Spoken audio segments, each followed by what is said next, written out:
What's up, everyone? It's been a while since I've streamed. Hope everyone's okay. Boys, girls, and NBs, everyone out there. Today we're gonna be oh, I can't really keep an eye on the chat from my current setup. How do I fix that? Sorry, it's been a while since I've streamed. Now I'm looking at myself in the chat. Okay, I'm gonna do the pop-out chat, I think, here. And then I'll keep an eye on all of you.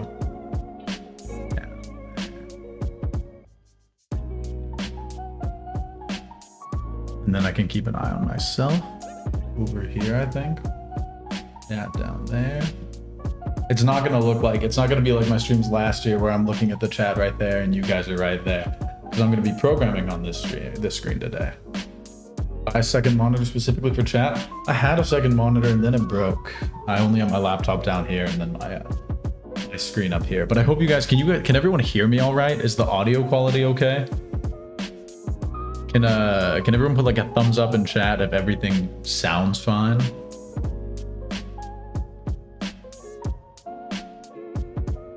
I'm not seeing, okay, I'm getting a lot of yes. No, you're muted. Okay, I don't think I'm muted. Will the stream be saved and available for later? Yes. Well, that doesn't mean you should leave now. You can participate in the live chat. And I'm sorry I had to put a slow chat on, but I was not sure how many people were going to show up for this stream, and I wanted to make it so that, you know, it's actually manageable to reply to messages and stuff like that. That's good. Audio is all right. Camera's all right. Hi from Germany. Yeah. Anyway, I thought I would do a little bit of a, I don't know, I feel like on my last streams, it's been about not a year since I've streamed, but I think the last time was last September.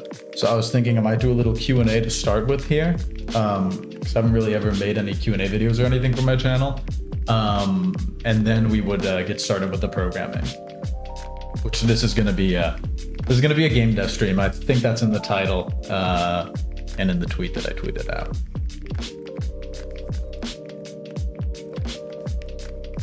Please proof that you got 80 IQ points. I don't think that needs any proof. Why is my chat stuck? Chat stuck. Question, why? Answer, why not? Question, how long have you been coding? Since I was like 11, so a while. Pre-recorded. This is not pre-recorded. What's your background from a development view? A lot of personal projects. I don't know, maybe I'll do Q&A at the end. I'm sorry you guys all just gave your questions, but I'm kind of feeling just getting directly into the code. This is my stream and I'll run it how I want, so. You look so dead inside. Ouch. I think it's probably because I was up very early today. It's gonna be night here pretty soon. Bit blurry. I will adjust the focus. I think that should be fine. A CPP library. None of it. Okay. I'm just gonna get started on my code. I'm just gonna try not to look at how many people are watching. Try not to think about it.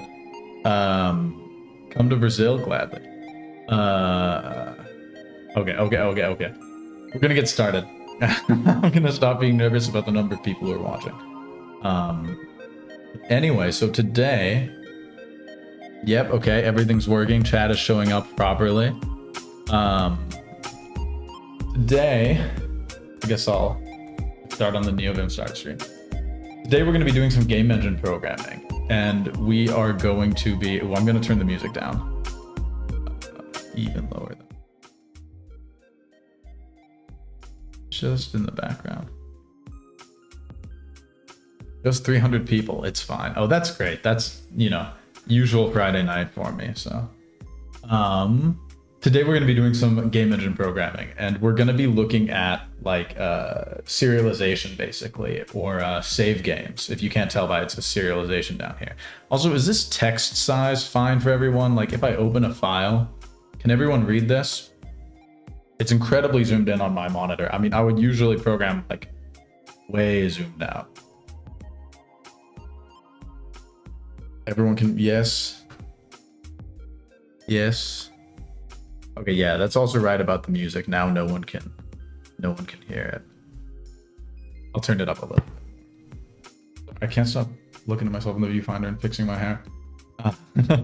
Okay, music's gonna come up slightly. There we go. Okay. Anyway, that's good. So what we're going to be doing today is we're going to be working on serialization. So what that basically is going to be is when we run, I'm going to change defaults. I'm going to make it so that everything, going to hide Firefox there and make it so that everything starts on this monitor. But what we have right now with the game is, I'll also make it a little bit larger. What's a good 16:9 resolution that'd be a little larger than 1280 by 720?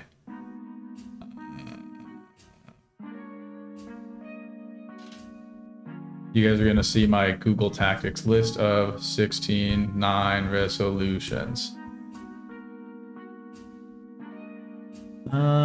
So let's go with 1600 by 900, just so you guys can see the game. Not that it will really matter for a serialization stream, but everyone's throwing out their favorite resolution. Yeah, 1080p wouldn't work because that would fill the whole screen, and then I wouldn't be able to I just don't think it'd be too great. Firefox superiority. Actually, don't use Firefox. I am proud to admit that I'm a Safari user. I have a Mac and an iPhone. Firefox is actually my streaming browser, so I make sure that nothing personal comes up. But anyway, this is I kind of reverted to an older version of the game, like the last one. Oh, something is bugged with the vertical movement at this resolution.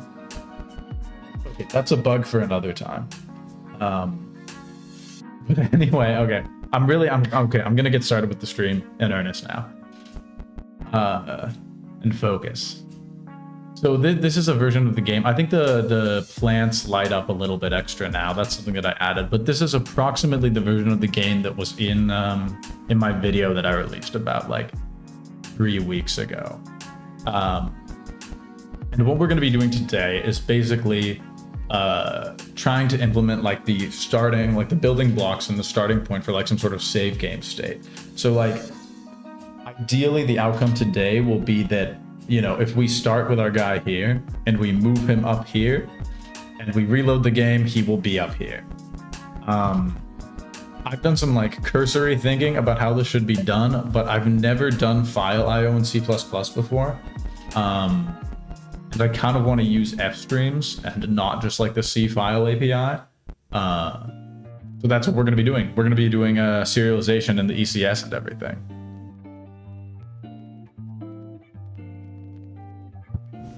Why haven't you released the code for this yet on GitHub? Because I'm not sure what the open sourcing model, if any, is going to be for this.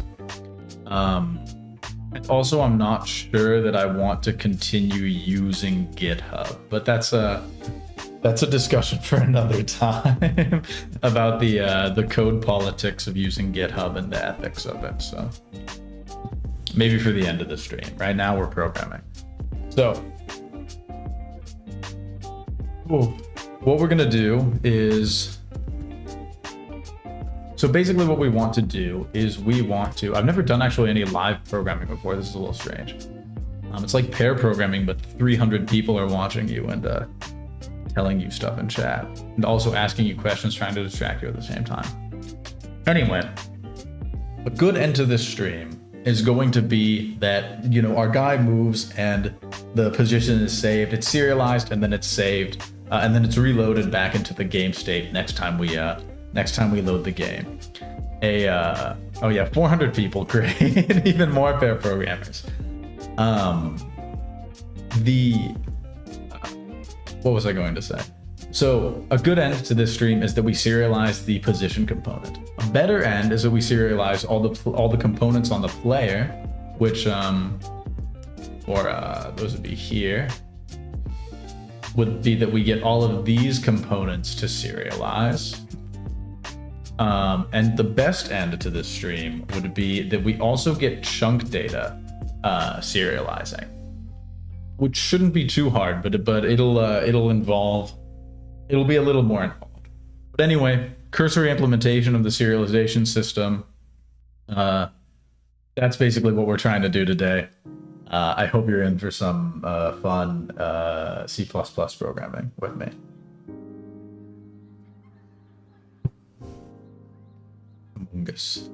Yes.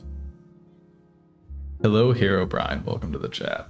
I should really stop using chat. It's really distracting me. It's always like my eyes are always just attracted to the motion of the chat on my screen down there. So, sorry if the stream doesn't get as as far as it should. Proto buff? No.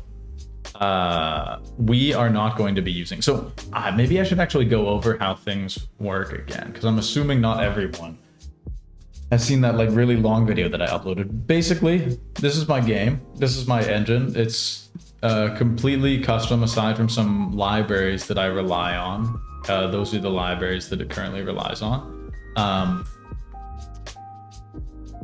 And it is based around an entity component system for managing the entities. And so what we need to do today, or what we're going to attempt to do today, is take this position component and serialize it. And I'll move that over to the left so you guys can all see it better. And serialize it. We're going to write it out to the disk somewhere, and we're going to read it back in. And man, it's really hard to design when so many people are watching. Yeah, it is like pair programming both 450 people. Maybe I should just, I don't know, mute chat and try. Okay, I won't mute chat. I'm sorry, that was an empty threat. So okay, I'm gonna try and gather my thoughts.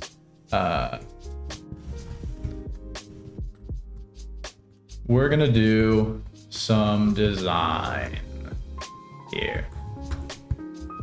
So this is also maybe a good view into how I tend to design things. Is whenever I'm implementing like a new feature or something like that, I will open up a text file that'll probably just get scrapped later, but and then I'll like write a little bit about like how I want to do things. But I kind of want to go through our options for like options for how this looks on the component end, right? Because if we, okay, now I'm focused, I can feel it. Because basically what we want here is we want this to implement some serialize function on it.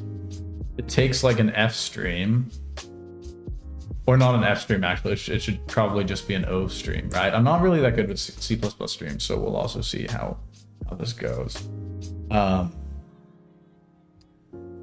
Basically what we want is we want like a method or a function on all of these components or anything that we want to serialize that is like generically just like some serialize, and then we can pass it a stream, and then it will write like out.write my data, you know, however many characters that is, or something like that, right? But my data instead is going to be like the position, probably, so some of these variables are calculated, of course, the chunk is calculated. The position, like basically all of the data that the component needs to keep so that when you reload the game, it comes back in the same state too that you left it in. And this is probably also going to need some hooks in it or something like that, right? Because you could imagine this chunk pointer, right? If we're serializing a position component, we don't want to, like, there's no reason to be serializing a chunk pointer, if that makes sense. Like, we don't need to keep track of what chunk we're in. Man, should really get the viewfinder away from my hair. We don't need to remember what chunk we're in. We only need to remember our position And then when we reload back into the game, we want whatever's loading the position component to figure out what chunk we're in again, and then reconstruct this chunk pointer. So this will probably need some hooks. So it'll call like maybe a virtual method. So this on like pre, or like maybe on before serialize or something like that, and this on after serialize or something like that. So the like you could imagine on the on after serialize, this component would then implement this method. It'd say like void on after serialize,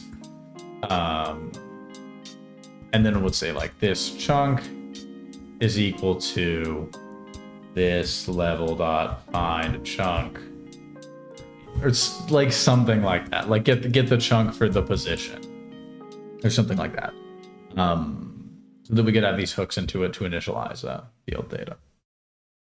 So for options for how this looks on the component end, and I'll move this over here so you guys can all see it. We have so what I mean is like, where does this serialize method come in here? Why do you need, okay, wait, I'm gonna look for some questions because I've just said a lot of stuff. Why do you need mutable? Because I don't want to do a bunch of const casts. What does EST stand for? That's right, it stands for entity component. The music stop again? Why did the music stop? The music is just gone now. Oh, here we go. Because it was a one element playlist. Okay. Ooh, that's a lot of people that are watching.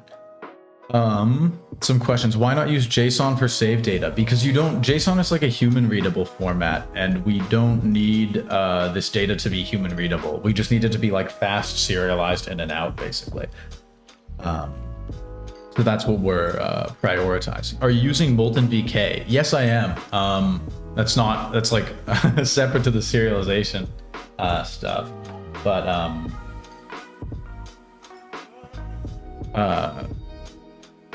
yes, you can see in here there's a libvulkan that's copied into the folder out of which we're running. So this is using Molten VK. What is the game about? It's about a robot that loves plants. Yeah, because JSON equals big. That's correct. Fast serialized data kind of sounds like Captain Proto. Yeah, I don't know. I looked at like protobufs and stuff like that, but you know, there's always like a cost of introducing new libraries and new standards and new tech into a project. And like, when I can just roll my own, it makes more sense for me to just roll my own. If it's going to be like more easier to support for me, easier to, easier to manage, so that, because like, basically introducing dependencies is a bigger decision than just, oh, let's use protobufs. You know what I mean? This is already quite a lot of dependencies, I think. Like some of these could absolutely be eliminated, like this noise one, this TOML++. Don't really want to roll my own vector math, but like, you know what I mean? Why do you use NeoVim and not an IDE like CLine or Visual Studio? I don't use Visual Studio because it's slow and terrible. I do actually have a CLine license, but I find them just faster in NeoVim, and I get like, the fact that this opens instantly, for instance, is something that I feel like you can't even get in the fastest IDE. And CLine is nice. I have a license, actually, because sometimes for larger refactors, NeoVim, the language server isn't so good at doing it. So CLine can be nice for things like that, but honestly, I haven't used it in like a couple months now, so. Are you using OpenGL or Vulkan? This is using Vulkan, but it's actually using a library called BGFX. It sits on top of Vulkan, and it's like a generic rendering backend. No comments? Yeah, there aren't that many comments in my code. Sorry, it's in development. Okay. That's enough. That's enough question time. Sorry to everyone who asked questions and I missed them. We're actually going to do this. So options for how this looks on the component end. So what I mean by that is like, how do we want to interface with this like serialization, right? Like when we are in, where would that be? State game or something like that. If state game implements this, like, what does this look like? Like, do we want to do like serializer level? Do we want to like instantiate a serializer with like some O stream and then like write it all out or something like that? Do we want to do level.serialize out to an O stream? Do we want to do something completely different? So that's kind of what I mean by like, what does this look like on the component end? So one option would be a non-virtual, maybe virtual, function on each serializable thing.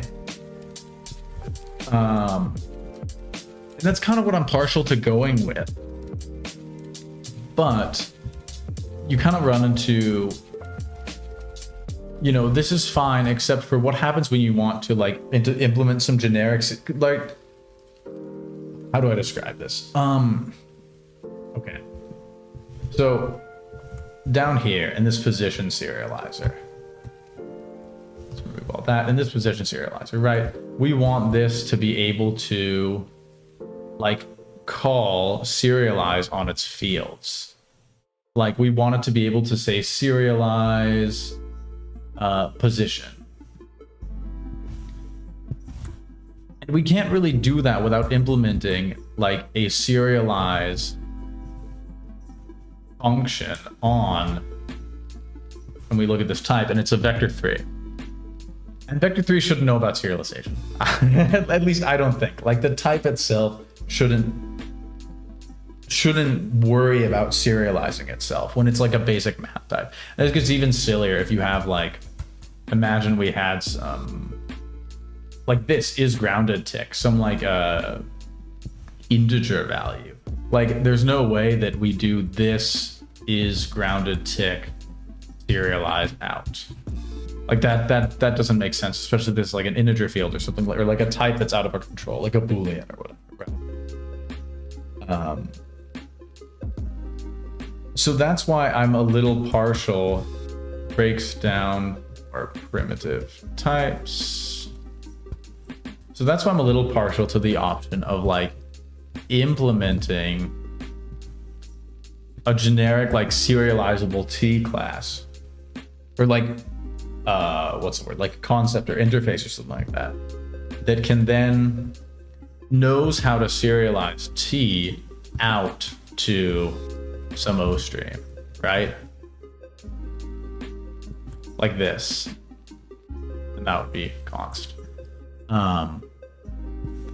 Well, there's a little bit of a mix between a signature and usage, but so that's kind of what I'm thinking we're gonna go with, unless like, I hope, is everyone following? Like, are some people following? I know it's not like complicated, but I'm just kind of concerned that my explanation isn't great. Wow, we're 30 minutes into the stream and I've only accomplished explaining some stuff. What is the problem where? The problem is serialization. But this is kind of what I'm partial to, because this is also, if you look at, I use, one of the dependencies I do use is a C++ format library. And when you look at that, it has, and I've implemented my own custom formatters for it and stuff like that. It comes with a bunch of ones, but like it does a similar thing of like, well, it's a type of serialization, right? Formatting out to a string stream, or just out to a string or something like that. Virtual methods and nested serialize calls get out of hand quickly. Yeah, I just think it needs to be virtual because I have a lot of components that are virtual. Or it would need to be virtual. Well, I guess I don't know how serializable T solves for the case where, I guess you would just, when you're declaring something, you would say that like if you have something that inherits from, you find a component that inherits from something else. Where's the component that inherits from something else?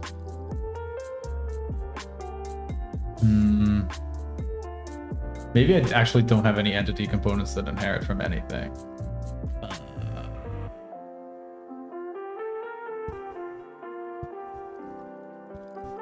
No, I actually don't think I do. But you can imagine that case, and maybe then it just says that it's it says that it's its parent class when it's giving itself to the serializer, something like that. External functions instead of members is common and probably preferred here. Oh, I'm not going to be doing string-based serialization. I don't think fstream can fstream write binary. It will not be string-based. It will absolutely just be binary serialization. Are there more suggestions? I vote for the generic one. I'm also voting for the generic one. Serializer stuff. Yes. Yeah. Okay. That's what we're gonna go with. We're doing this is all the design that's been done on the serializer. We're going with serializable T, the generic one like this. And we're gonna read some CPP reference. We're gonna read some docs together, you guys and me. Because I don't know what the hell an O stream can do. And this is a part of the programming process, is Googling around like a madman because you've only used C++ for 6 months, and trying to figure out the fastest and best way to... Oh, wait.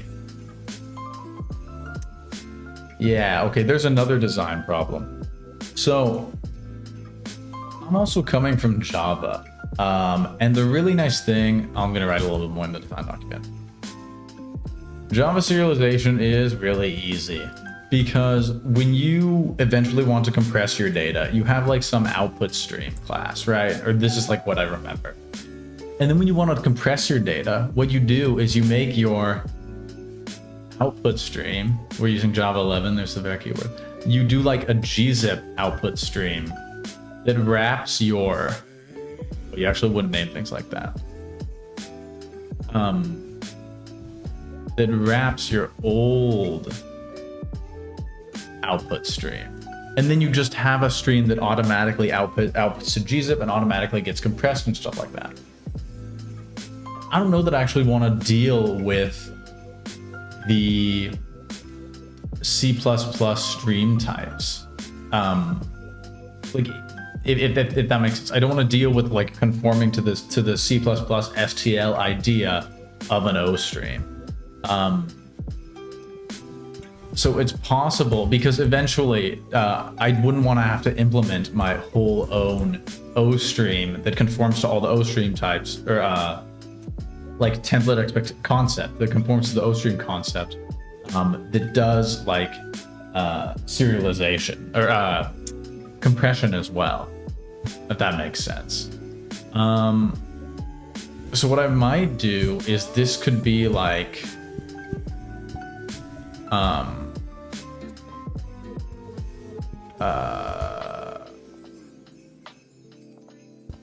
like my own output stream type that will like wrap itself.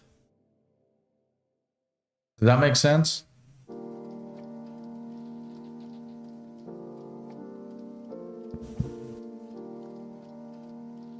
Pretty sure you can use fstring, also try fwrite, get C, put C.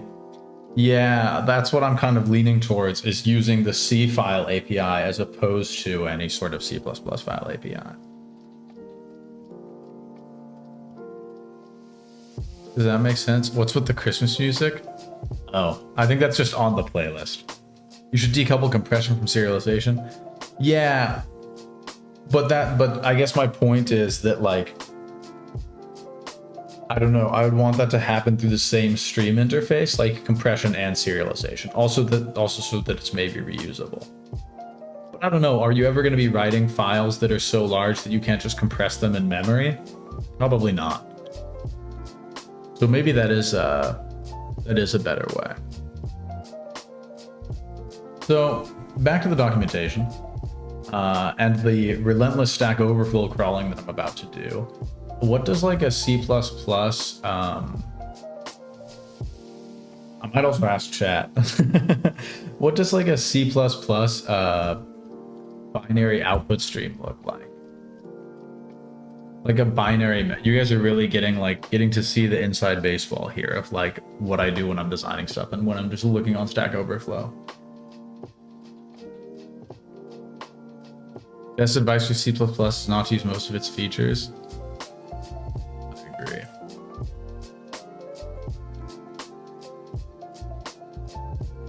So,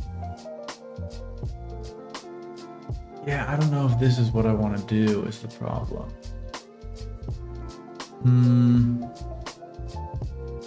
Yeah, really interesting stream you guys are tuning into. Guy browses Stack Overflow because he didn't prepare for like how to actually serialize stuff.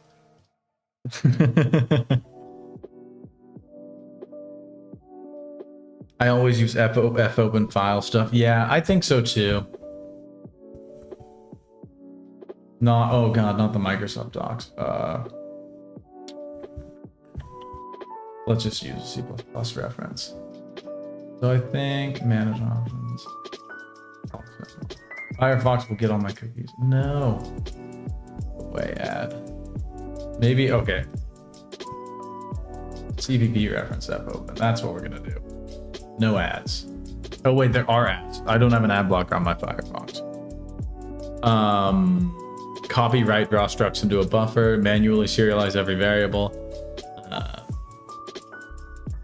Yeah, okay, we're gonna use fopen for this. And so what this is gonna be is I think we're gonna write our own like stream output interface.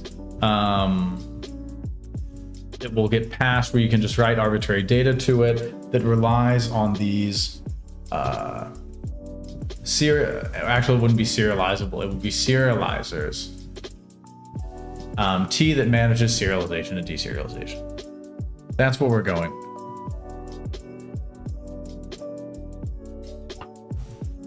Everyone got it? Everyone on the same page? All 500 students in my class following? I think you may be overthinking things. Yeah, I also want to design well. And trust me, my design process is so much slower right now because there's so many people watching. Normally, I'm way faster. Normally, I already would have programmed a lot. Yes, sir, professor. Yes, sir. Okay. I'm glad I'm getting the respect that my title of like YouTuber demands. What are you trying to serialize? This is what we're trying to serialize right here. Yes, sir. Okay. Everyone's on the same page. It's time to do some serialization. So let's do make a directory. Should serialize? Should it be called serialized? Or just like serial? Serialization. Let's do that.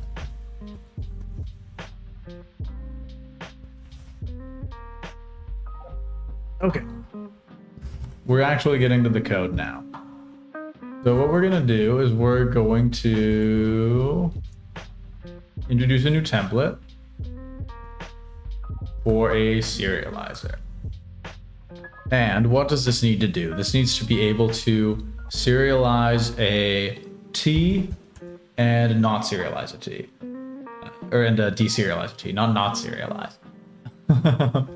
So it probably also needs some failure condition.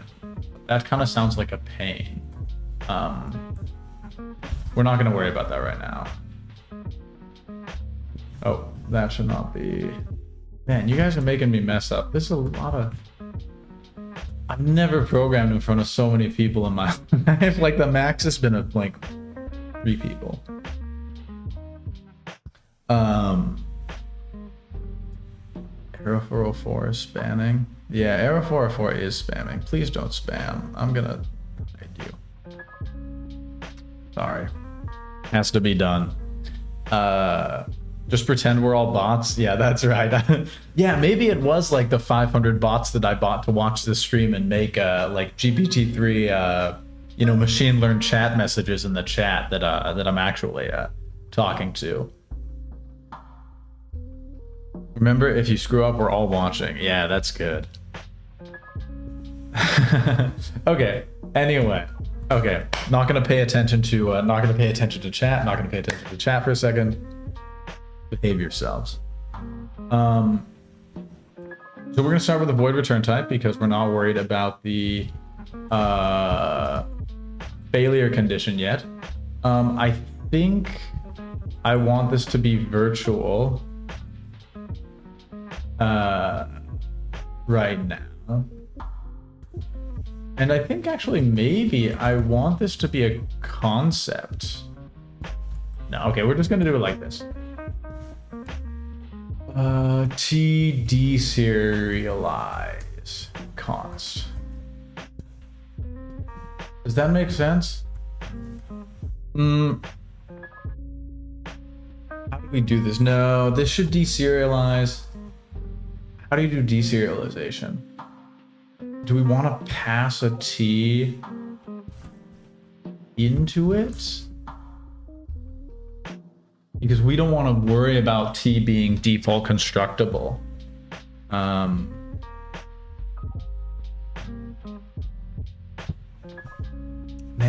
it's really complicated programming C++ in front of so many people.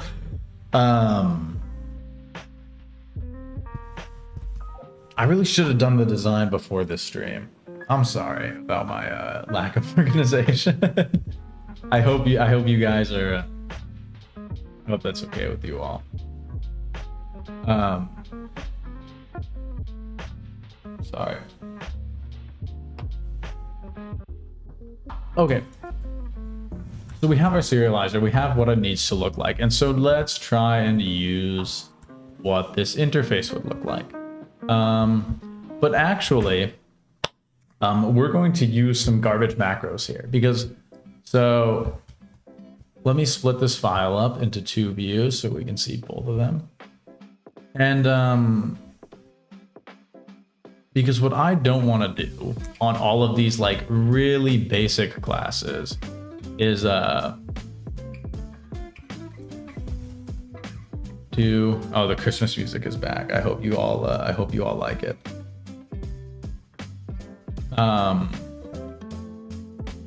Okay, so what we're gonna do here is we're going to, no, this is not gonna be a serializer. So we're going to do a serializer specialization for EC position. And it can't import from there for some reason. No, that's not where it is. Serialization is a really long name. I'm definitely changing that directory name later. And we want void serialize. Right, and then this is going to be const T and T. We'll call them there. Const EC position and T.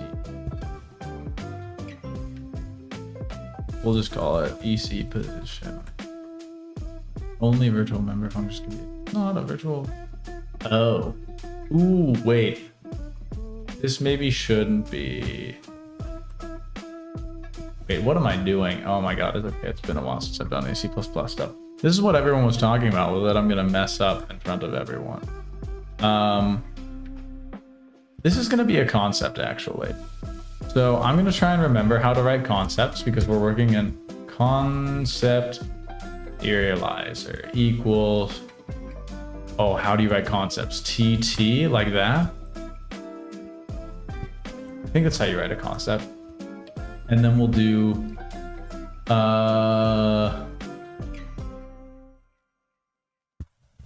decal val, no, std decal val serializer t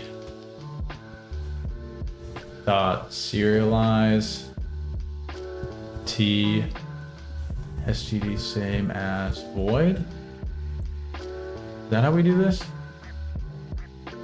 Oh, but we can't refer to ourselves in the... Oh, no, sorry. We want... No, wait, we can't use this. How do you do a C++ concept? Anyone with C++ 20 concepts experience in the chat want to... Do I have any concepts in my code that I can look at as a... no. That I can look at as an example? Probably not. We're going to look at the docs. This is really live coding. Oh, I don't really want C++ stories. Requires TT. Oh, of course, we want to use T. Can we do this? No, we can't. So what do we want? We want the serializer to implement... Oh, sorry. S is the serializer. What we want is SS. We want s.serialize. And then T is the type that parameterizes S.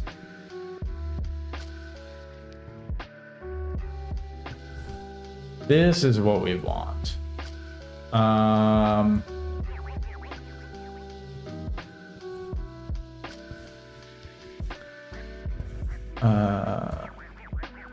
This is what we want. Implement this interface with a concept. 15 lines, 45 minutes. We're doing well. Yeah. Sorry for the if the pace of development isn't exactly keeping track with expectations. Oh.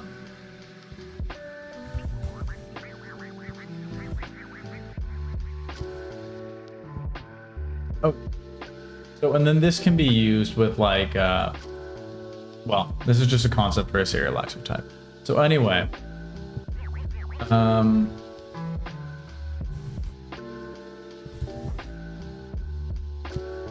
so, and then let's do this template, type name T, struct serializer. To do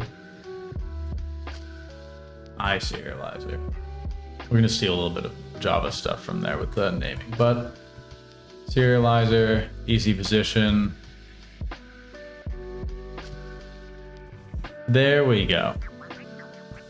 And now it's virtual. So now serializers can make their own methods virtual if they want them to be virtual. To do write code, true. Okay. This is what we're working with then.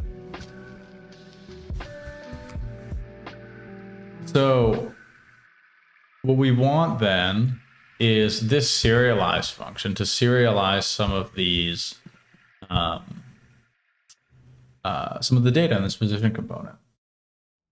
And so that is going to look like instantiating a serializer for not an integer, but like a vec3 or like decal type, this pause, right? No, EC position dot pause. Man, I think you guys all gotta try programming in front of so many people at some point. I know I'm talking a lot about it, but my mind is very fixated on it. It makes you make a lot of mistakes. But anyway, so this will like, this is our end goal, is how to implement the serializers. We want to be able to serialize that vector3 out through that, well, serializer like that. And then, but these also need we need to decide what our stream type is. So we're going to...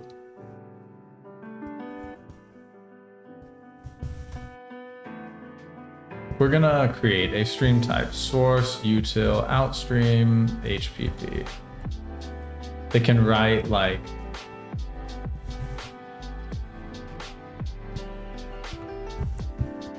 They can write to a, let's just have it be an in-memory buffer right now. And this one is actually going to be, this one is going to be virtual. This is very informative. Yeah, I hope so. I feel like I'm not explaining too much stuff. But anyway, so outstream should be able to write primitive types. They're like, let's just have our outstream right now only write. How do we do this? Template, type name, T, no.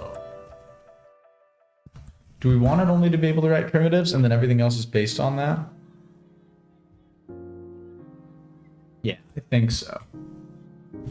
Virtual void write. This will eventually have some sort of success condition on it.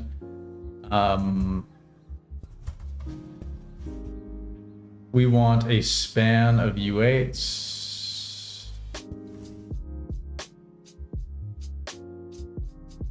What's the, how do you do spans with, I'm gonna check documentation, SCD. No, it's dynamic extent. Dynamic extent. Data. And this needs to include some headers. Types include util std. Okay, cool. And this will be the first real comment of the stream. This will write data to output stream. This is abstract output stream. Right, and then on top of this write, we can build like a void write. Ooh, does this need to worry about byte orders? It's not going to worry about byte orders right now. Let's do this. Template type name T requires is same VT, and let's try like U8 void write. U8. What should it be called? We'll just keep data as like the generic name.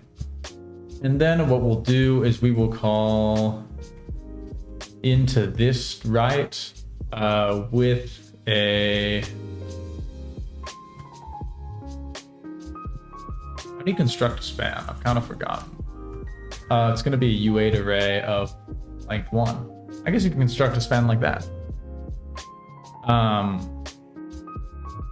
And the chat is really going by. I'm sorry I'm not answering like literally anyone's questions.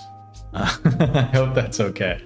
And there will be a Q&A at the end, but right now it's productive programming time. Patch note 10 years later, updated byte order bug I forgot to worry about while developing. Well, that's assuming that anything that I write is actually going to ship on platforms where you would be, I should really worry about byte order, but I'm not going to. That's just not for this stream. Too complicated for me to think about right now. But anyway, we have this output stream. We can write a U8 to it. And right now, let's not worry about too many types. I'll worry about like writing floating point types. Oh, do I need to do like evil magic? Like, is everyone okay with me reinterpret casting this to a bunch of bytes? And then we do like size of data. Does that get approval from like the C++ committee in my chat? I know it's illegal, but I feel like I would definitely, is it like violating aliasing? Is that bad? I think we're gonna keep this. Like, I know it's gonna work. I just know on some esoteric platform it's going to break, or like some. Oh well, hell, that's the implementation for everything. Let's just do it. Okay, everyone's gonna be really not happy about this. Reinterpret cast t. Oh wait, sorry. We're literally just gonna cast everything down to a bunch of bytes, like this.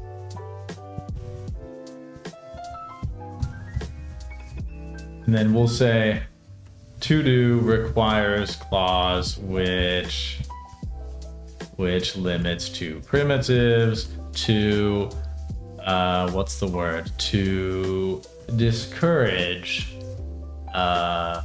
what's the word, is it like malevolent? What's the word when someone like does something bad willfully? Willfully bad use.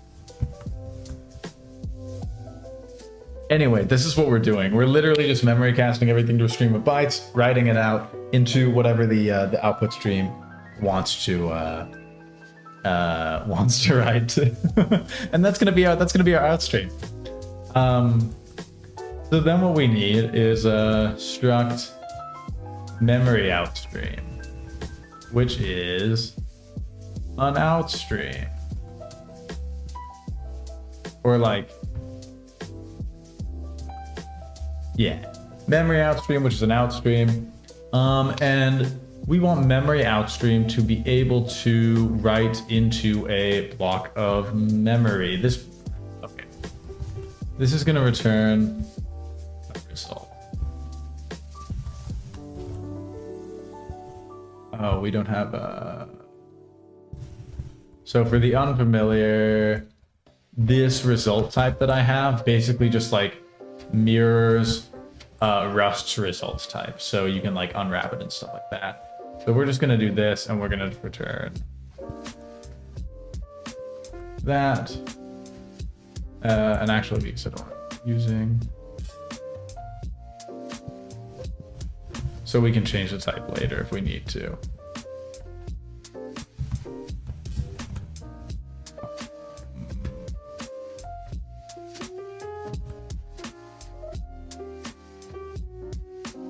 There we go. That's our interface. I hope that makes sense for everyone.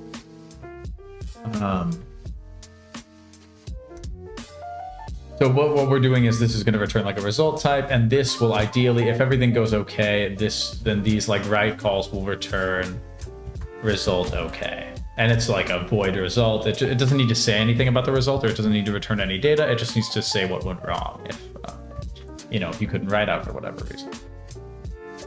So now what we're going to do is we're going to override this result method.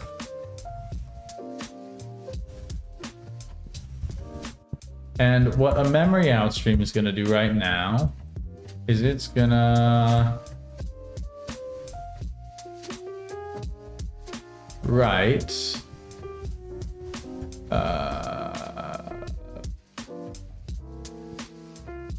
it's going to write into some span of bytes. So some like, if you're unfamiliar with what like a span is, it's basically just like a span is like this. It's like a span t is like a t, some t's and then like some length, right? That's all the span is, just a pointer to some block of memory. Memory outstream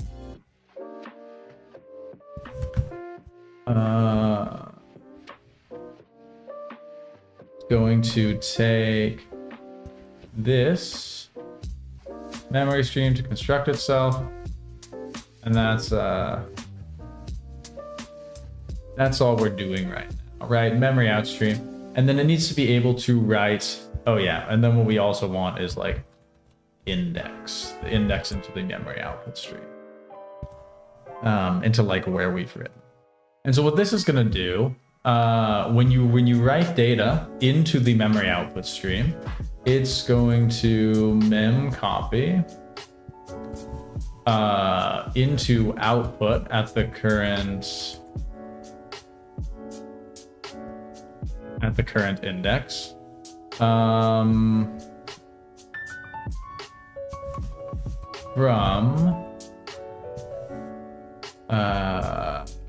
data at the start, and it's going to copy data.size bytes amount of data, and then it's going to say this index plus equals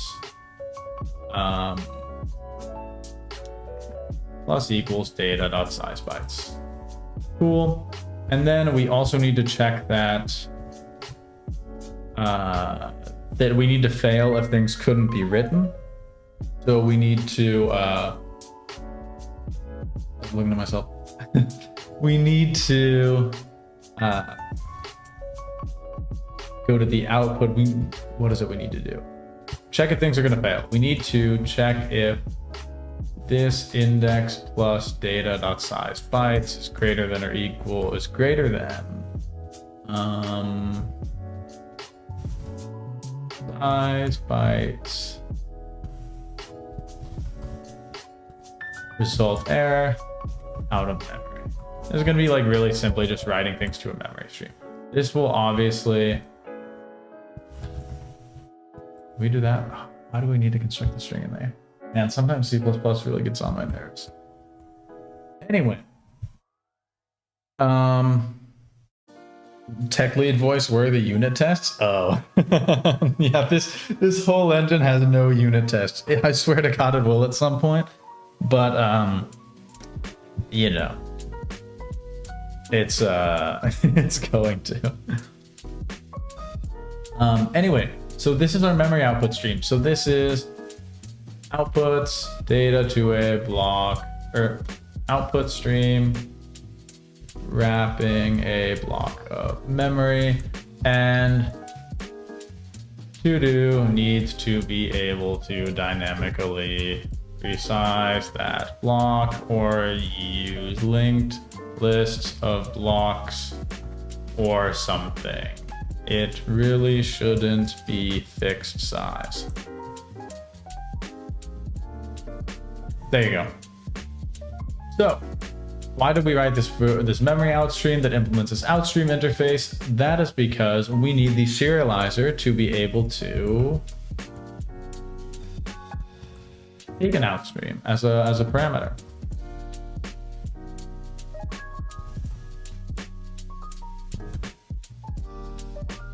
Like this. So now when we're defining the concept, we say that, oh, deserializers to take an input stream.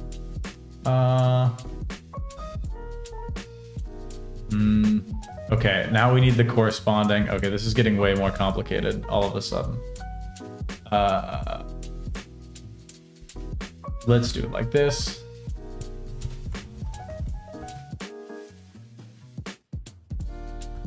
Yeah.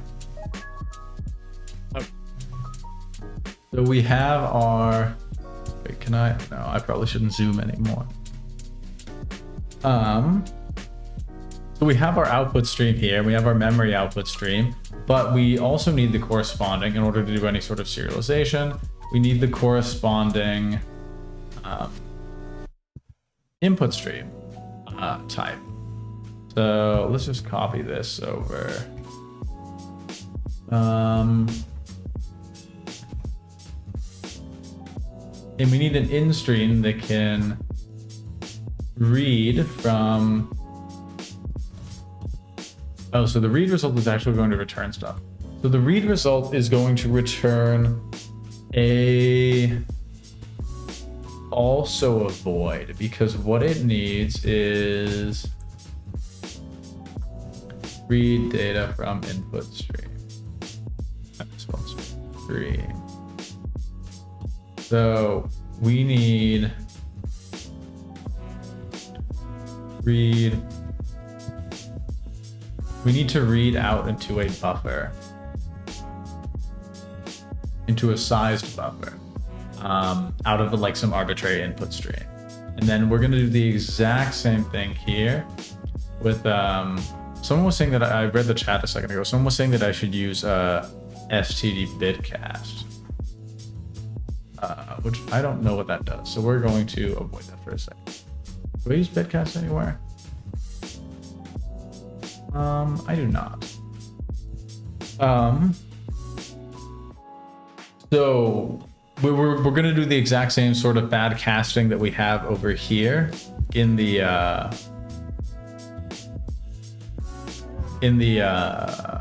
outstream, and we're going to do this is only for primitive types, but let's do U8 data read. So read needs to do template T. We're going to return some T for reading. So reading will expect some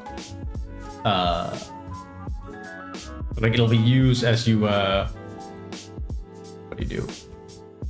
Stream.read integer, and that should return an integer. That's basically what I'm trying to say.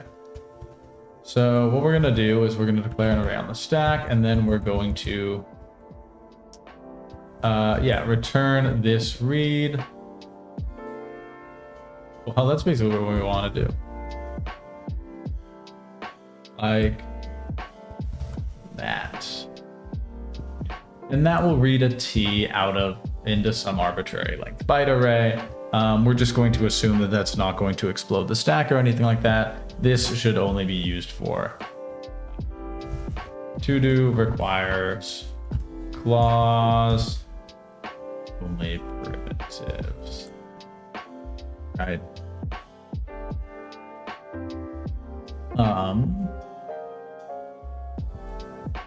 Yeah. And that's what the input stream is going to look like. Then we also need a struct memory input stream, or memory. Why do I keep calling them input streams when I've called them in streams? Maybe they'll change to be input streams. Input streams and output streams later on. Memory in stream is going to, it's going to do literally the same thing as a memory output stream.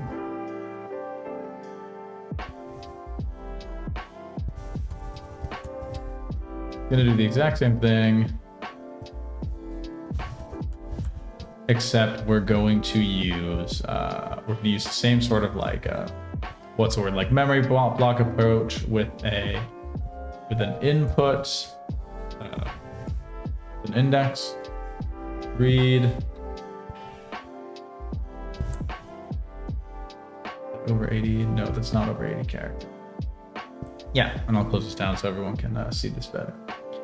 So, and what we're going to be doing is we are reading n bytes into this data. So what we need to do is if we're reading too many bytes, then we return an error.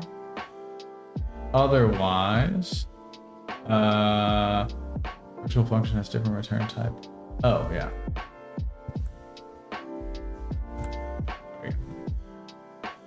Otherwise, we need to, like if there's no failure, then what we do is we copy the data, we copy n bytes into the output. So this input, this index, and it's actually the exact same in reverse.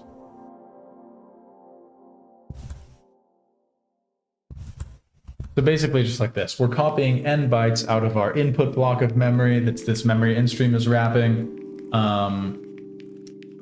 And then we're copying it into the output data. And this now allows us to read and like serialize and deserialize arbitrary primitive values, or really it's not limited to primitives right now, but it should be, to and from memory.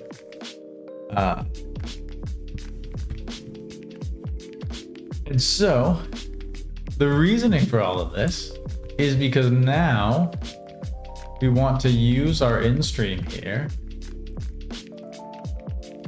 in our concept to say that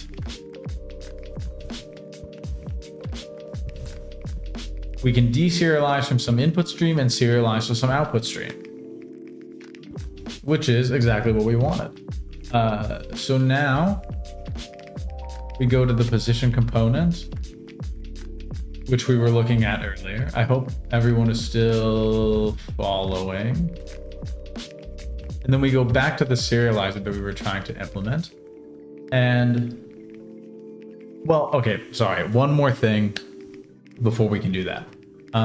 We need to implement serializers for generic types. So all primitive serializers,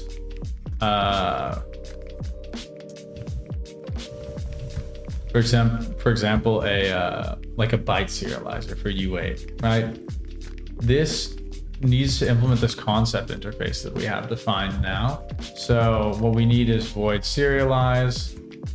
And this is going to be generified in a second. This is going to be a big dirty macro, but I'm just going to write it out for, you know, for a good example for everyone. So we have void serialize, and then this needs to take parameters of a U8. Ideally, a reference to a U8. Ideally, actually, a const reference to a U8. And then there. And that needs to be a constant string.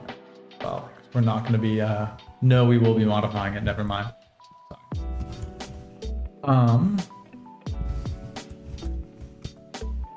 There we go. So what this is going to do is this is going to serialize a UA to an output stream, and then all we need to say is out.write data.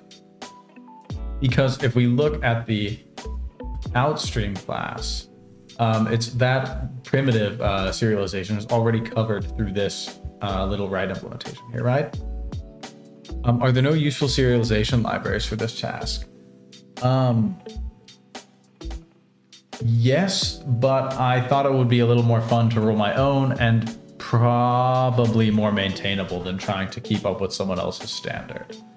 Yeah, and that's right. I don't really want to pull in a library for like a relatively simple task, if that makes sense. You know, something that'd like take a day of programming.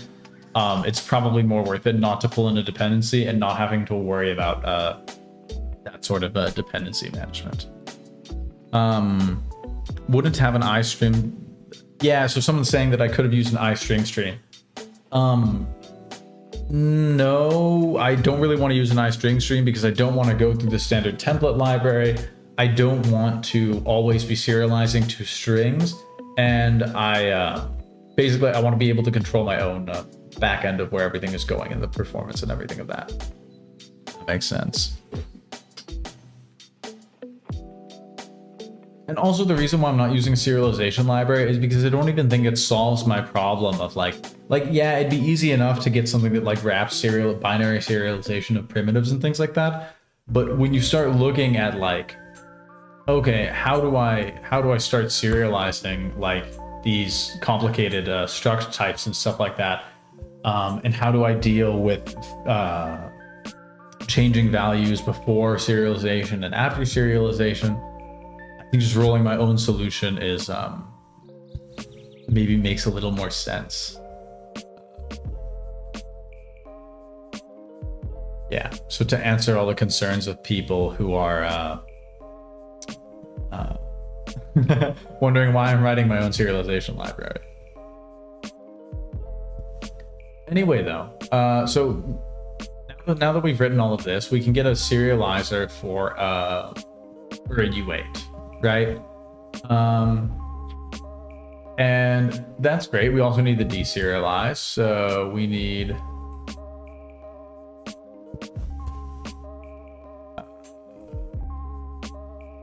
and let's return the serialization results. So, and this will take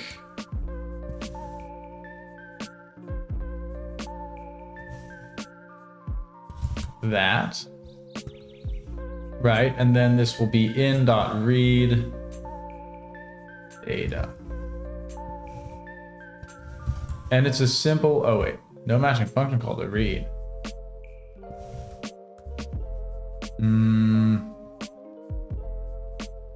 Why is there no matching function called a read? Oh, sorry.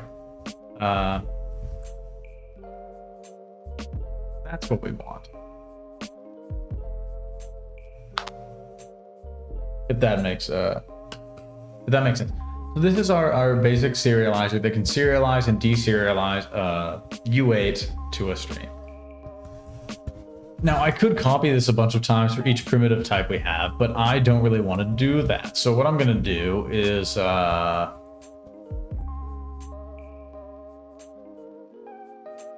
do this.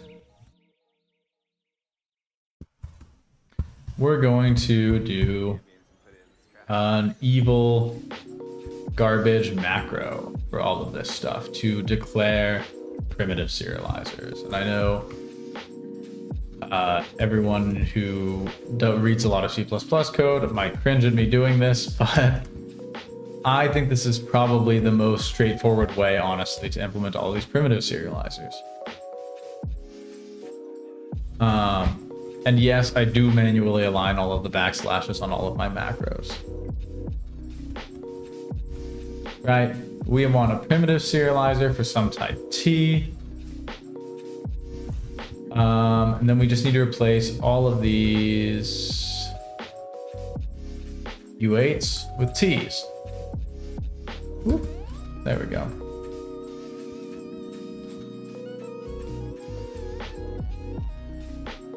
Dude, font size and stream friendly. I don't know, maybe I'll zoom in a little bit more so everyone can see even better. This just gets very big for me. I hope that's okay and everyone can still read it. Now we just don't have that many lines on the screen. But I guess I couldn't use the right side of the screen anyway.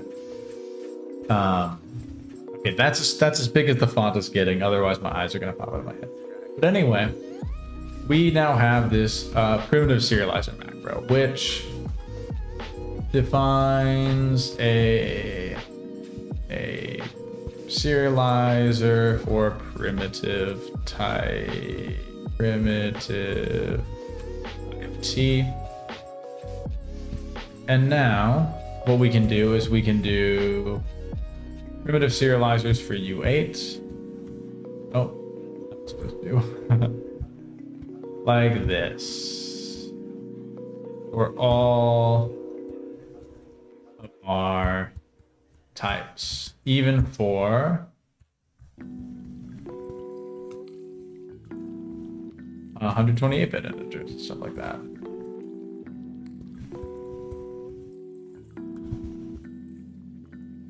Right, and so now we can serialize all of our primitive types.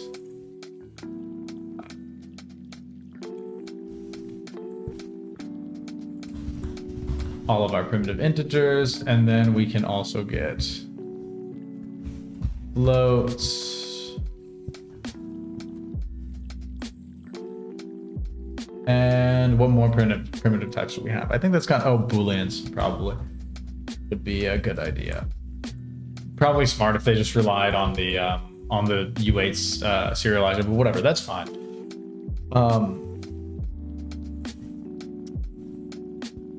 Aren't concepts made for this? Yeah, there's a concept up here in my code. You just can't read it because it's so zoomed in. You can't see it when it's in the rest of the code.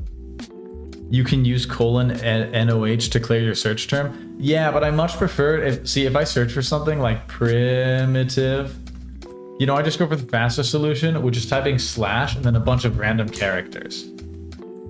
You know, oh, sorry, I just hit the mic. I hope that didn't break anyone's ears. That's way faster than typing any sort of command or anything like that. It's just searching for nonsense. Anyway, that's how I've always done it. Some of you might be able to tell that I'm not exactly a Vim power user. I'm using my trackpad a bunch and stuff like that. So sorry to all the Vim purists that don't want me to be using my mouse. But yeah, random characters greater than NOH. Yeah, I'm sure it's way better than using random characters. And I should probably just bind like a / to like clearing the last search or something like that. But I just, you know, much easier just to type nonsense. Anyway, though, now we have primitive serializers for all these primitives, and that's awesome because now we can serialize any of this stuff. So because our I just accidentally deleted that code. Okay. Because our goal is to serialize, we're still trying to implement a serializer for this position component. And that involves serializing some vectors. So we are also going to do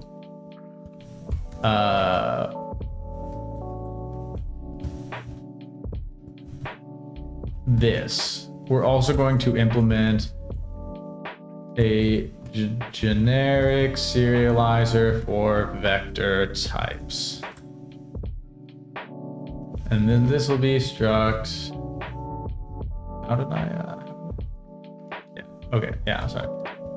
Oh wait. How do we do this? Struct serializer B.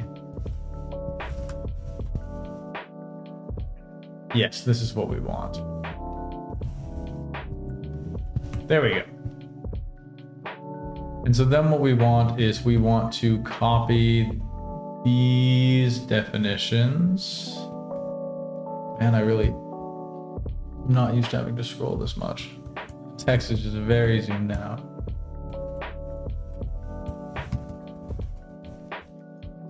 There we go. Like this. And so we need to now serialize and deserialize vector types.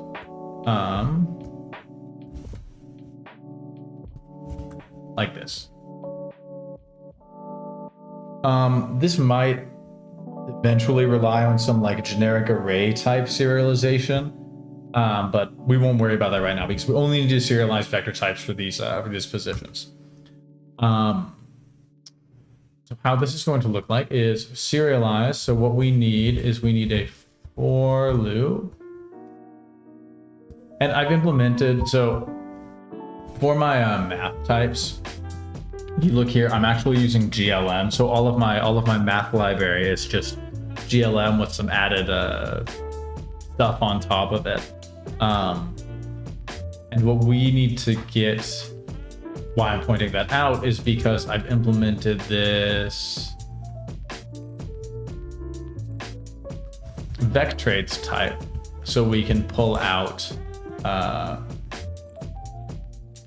template parameters out of vector types to the like 3 people who are interested in that. Vectrates VT. Default template argument in class partial template. Wait, what is my error here that I'm getting? Oh, that's not how you implement a template. Too many template parameters and template. Oh, I can't do that, can I? Okay, we're gonna do this. Using T is math vectrates V T. Using L, sorry. Static const expert auto L is math vectrates VL. And now we have our length and length comes first. Our length and type. Yes. If everyone's if everyone's still following. So basically we're trying to serialize vector types. Requires clause, differs in template declaration. Oh, okay.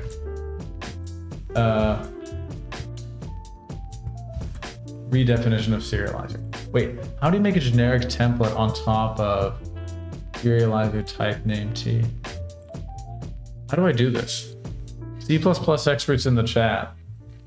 How do I implement a generic, like a template on top of Serializer that specializes but only for vector types? Any C++ type name T, type name V? Yeah, I feel like that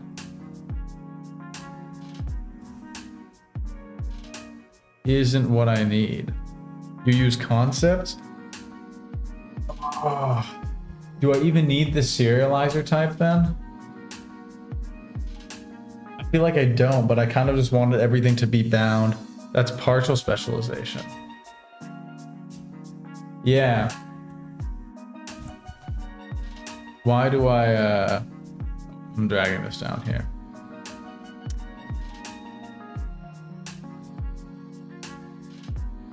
Sorry. Yeah, so No, it's not template for STD vector. See, that's exactly the problem. It's like, this wouldn't be a problem if this was like, right? Because then it's like, or like, oh, maybe I need to do it like this.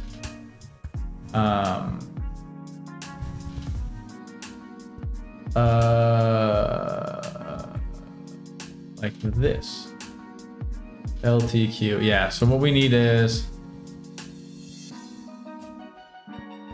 usize L class T math qualifier Q.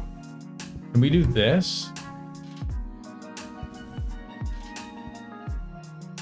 Is that proper? Oh, it totally is. Okay. This is partial specialization.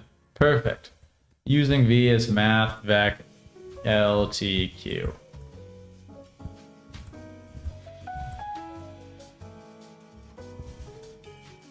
Right? Is this what everyone wanted with me doing partial specialization?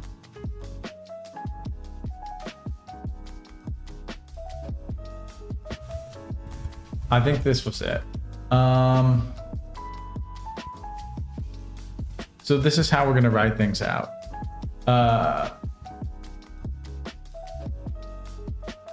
We have so we're going to serialize the data to the outstream, and then all we need to do is out.write data I.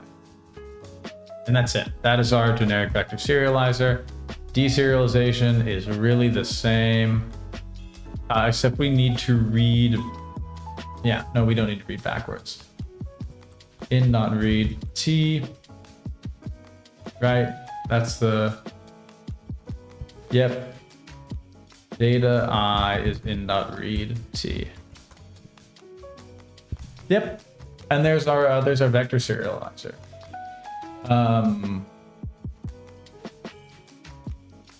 So then what we need, I don't know exactly how it's going to work on the other end. It would be because of the partial serialization. But anyway, now we have a generic serializer for vector types. We are getting much closer to what we actually want to do, which is serializing this position component to, like, it's going to be to a memory buffer in the stream, but eventually to disk. Everyone following in the chat, checking in with the class again. Everyone keeping up.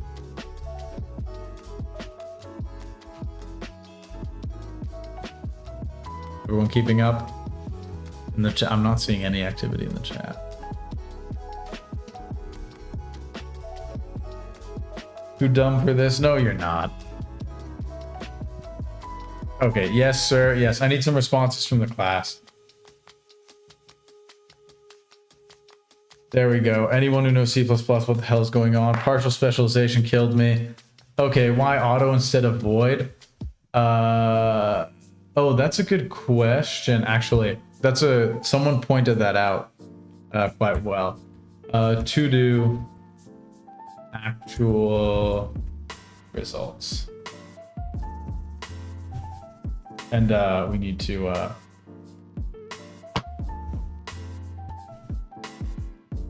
do actual results. Right now, we're just going to assume that everything went okay. Okay, but everyone following, I only know basic C++. Make a serializer. Yes, exactly, Ryan. Thank you.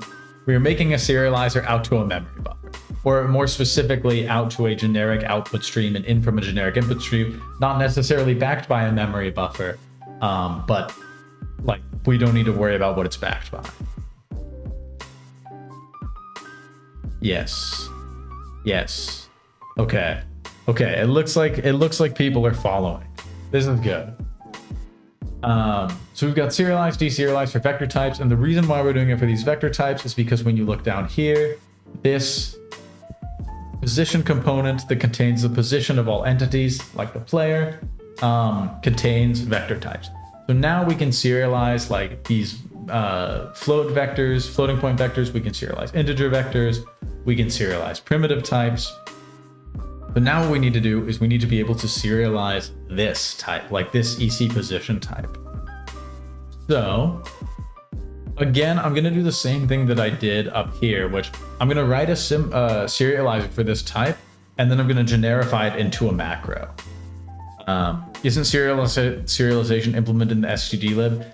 Yes, but I don't necessarily, I've looked into it a bit, and I would rather just roll my own that I have, complete source level control over, rather than just relying on some sort of stdlib implementation that's effectively just a black box for me. For a problem that's like as simple as serialization, I would rather just do it myself. That makes sense. How are you going to serialize pointers? I'm not going to. Those are going to be probably like done through another mechanism.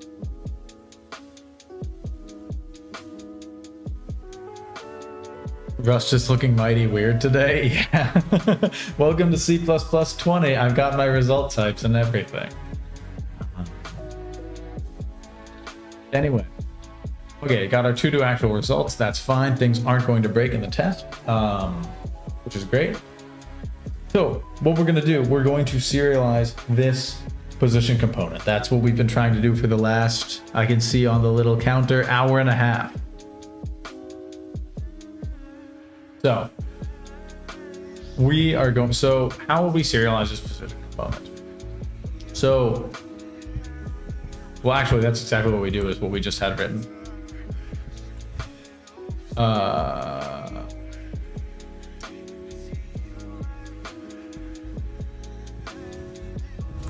That's what we do. And that's the serializer for this position component. To like walk you guys through it, right? We just have the void serialize that takes in the type of the, from the serializer, takes in a const reference to it and outstream. And all this is doing, this decal type is maybe a little confusing to some people, but what decal type does is like basically a decal type of some expression will be like, so because EC position dot pause is a vec3, this is a vec3. So this serializer declaration is equivalent to this, and it all works. But it's just better because, if at some later point we want to change position to some other type, then this code will still work, right? How many hours are you planning to sit for? Too many, probably. My desk doesn't move up and down, but usually I'll sit in weird positions while I'm programming. Like, it's quite common actually that I'm just like down here or like up here or something like that while I'm programming. So it's quite strange for me to have to sit and like be able to see a camera the whole time. GNUC has an extension called type of. Are they similar? Yeah, I think I've used type of in some of my C code, but it's basically the same, yeah. Programmer pose greater than T pose. Yes. Decal type looks kind of cool. Decal type is sweet. It's like, honestly, one of like the few things that I really love about C++ is that like you have, unlike GCC's type of, like decal type is just implemented directly into the language. Why don't you use another type name instead of decal type? Because I don't want to introduce a template there. That wouldn't really make sense in this context either. That makes sense. Anyway. This is, yeah, so that's decal type. This is our serializer. So now what we need is our deserializer. Void destroy, not destroy, deserialize. And then we assume we have some position, in stream, in, const. And then we need a no, we need the same serializer, sorry. Serializer, decal type, EC position, dot pause, dot deserialize, EC position dot pause, and in. And this is incredibly verbose, and it's a pain in the ass to write, because you can see even for like one field, when we're writing this thing, this is me going into my justification for why I'm going to make this into a garbage macro. you can see when I'm writing this thing, you know, you can imagine right now we're just serializing the position field. But even if you look on this really simple type, like just storing a position or this really simple component, right? We probably want to store position and the last position and probably the delta, also the last tile. These don't need to be stored, but in any case, that's 4 vectors that need to be stored. So we want suddenly, oh, okay, that got a little out of hand. We want suddenly like this, but with where everything also needs to match these struct. Oh, sorry, I'm pointing. I'm blocking your guys' view. Where this all needs to match all of the stuff in this struct all the time, and that really sucks. So what we're going to do instead of writing this for every single thing that we want to serialize is we're going to what's the word? We're going to put a pin in this idea. We're going to go back to Serializer, and that's me and you, chat. We're going to write a garbage macro to do all this stuff automatically for us. So something that will generate like equivalent code to this. Oh wait, that doesn't even make sense earlier. I'm sorry, earlier I was pointing to the screen. You guys, I should really use the mouse pointer. You guys can't see where I'm pointing. But anyway, we're gonna make a macro that will generate code equivalent to this. So instead of doing this serialize, I should really stop pointing. Instead of doing this serializer with EC position and stuff like that, instead we'll just be able to say, like decal serializer for EC position, and then we'll be able to say we want to serialize pause tile, center tile. And then that will just like generate this code for us, if that makes sense. So the question is now, how do we macros for the win? Yeah, exactly. The question is now, how do we create a macro that's going to do this for us? And that's what I'm about to answer. So if you look in, okay, we're gonna, luckily, I've done a little bit of work before the stream. This is my file, macros.hpp of forbidden C++ hacks that you shouldn't look at. It's dark magic.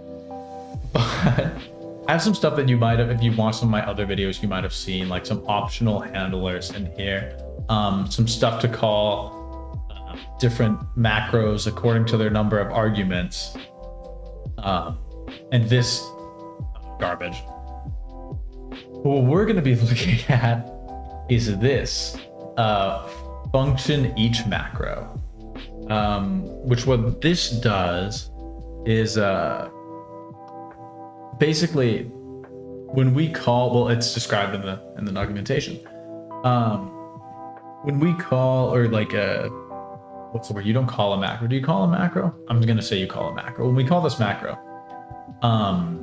this function each will apply a macro taken like by a name parameter with some constant arguments, and then like things to apply the macro to as a list. And so what we want to do is, using this fun each macro, we want to define like, so we want define decal serializer for some type T. We want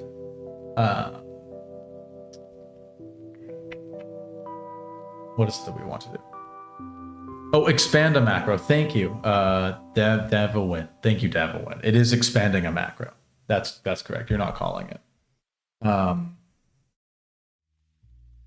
We want to implement a serializer for T.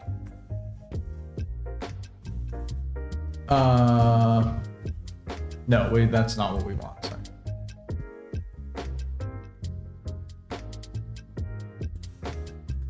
this is what we want. And then we want serialize for const t and t, and then outstream out. Right. Then we want the converse, we want deserialize in stream in, right? And we want using that some fun each expansion. We want using that fun each. We want to basically expand out into like declaring a serializer for t, and then like a bunch of fields. We want to be able to like use these fields, these VA args, for, if that makes sense. This dot dot dot indicates that it's like a variadic macro, right? On the some fun each expansion for VA args that will serialize all of these arguments, like all of these members of T. Does that make sense to everyone? Is the class following? You write too complicated and abstract data structures. Why? When you can simply have two functions templated, simply a macro king, truly a macro king. Thank you. I take that title happily. Gathis, yes, sir. And C# it could be done through attributes. Yeah, that is kind of the annoying thing about C++ is that like there isn't a good runtime reflection structure that could do all of this much easier. I've previously implemented, I remember I spent like a couple days a few years back implementing like a generic Java serialization library that would automatically serialize things based on reflection and then use like annotations to determine like different methods of serializing things. And it was like beautiful, but unfortunately we're in C++ and not Java right now. So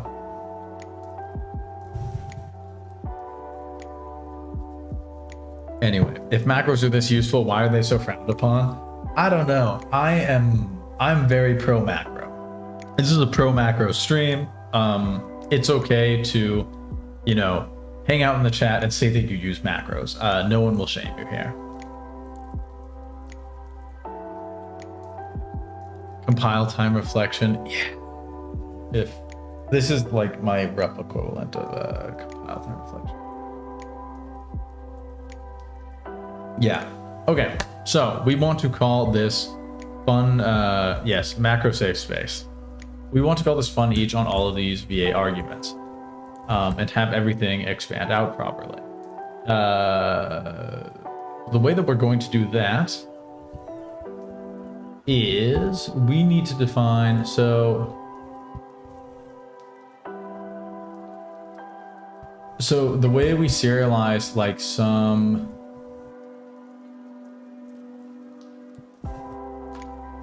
right, we need to give for this fun each. Okay, so this is going to contain some fun each, right?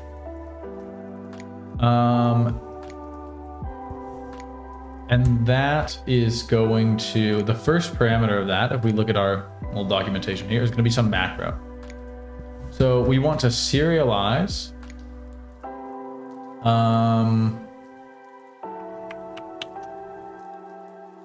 I don't know what these arguments need to be yet. Oh, well, the first one needs to be the outstream.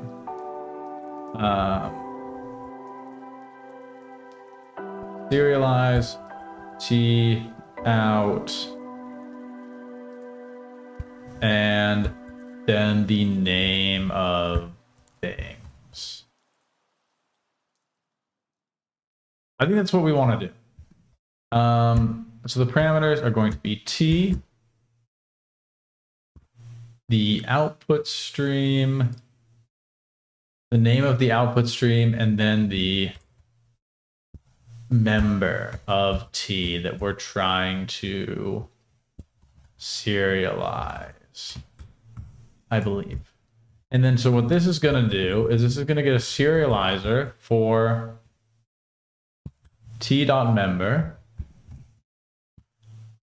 Oh man, maybe this is going to be really confusing to write all this macro garbage on stream, but I hope everyone can follow okay.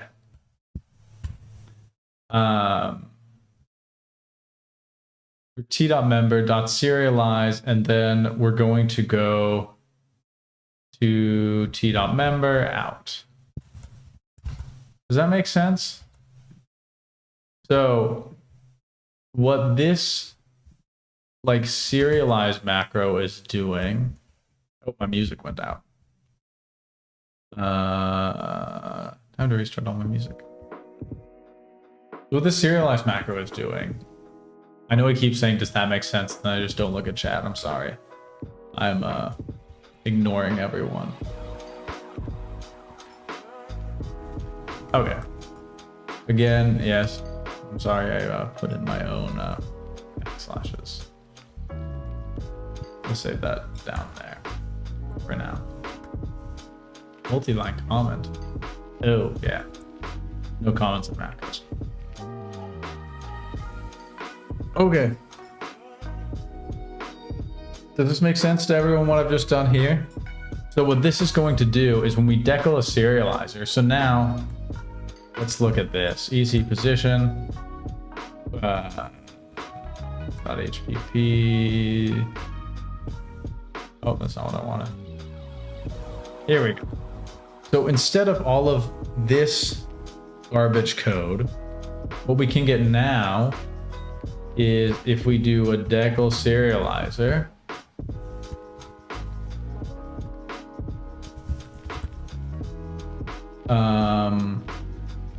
use undeclared identifier __ serialize. Oh, this is bad. Why is that not working?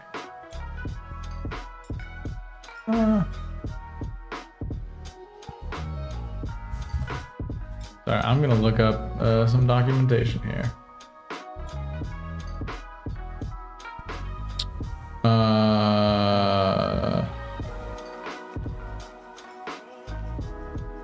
Yes, very interesting stream of a man reads. Wait, that should totally work. Why is this not working? Oh man, your IQ is not 80. Yeah, see, this is the part where the 80 IQ thing comes in here. Use of undeclared identifier, serialize. Did I misspell it? No. Decal serializer, __ serialize. Is it because there's no proper?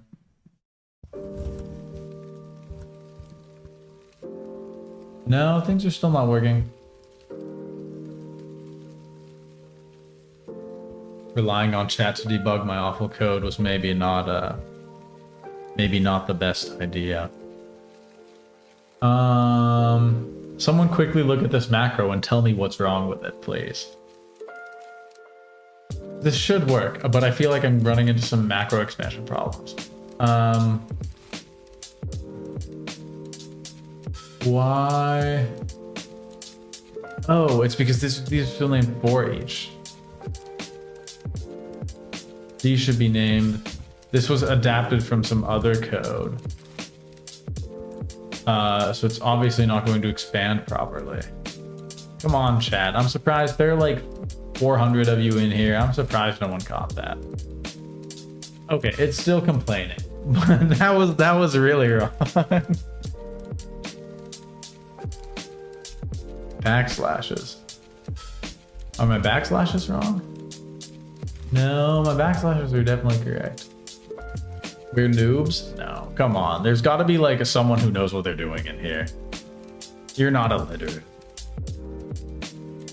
Someone aside from me who knows what they're doing, because I sure as hell don't. Why is that not working?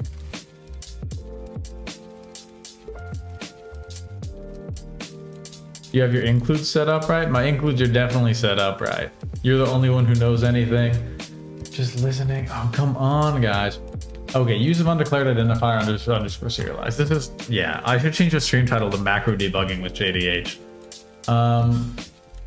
So if decal type team member up there, that should be fine. But the problem is that it's not finding this double underscore serialize. And everything is, yeah, everything has the proper name in this file. So use of undeclared identifier, double underscore serialize. What happens when we try and compile? That's maybe a good place to start. Okay. This is a really good place to start.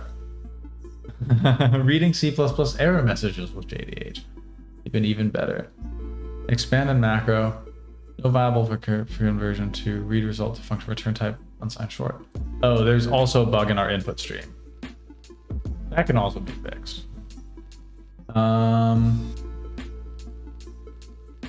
Where will that be fixed? There we go. Okay. Debugging more C++. Okay. Use of undeclared identifier serializer, use of undeclared identifier pause. Okay, so this is expanded from on each res qn. Oh, that's the problem.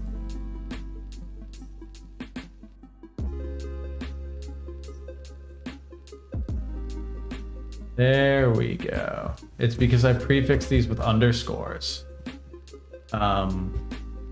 Haphazardly. Look at that, no error. Aha, so this must be generating proper code now.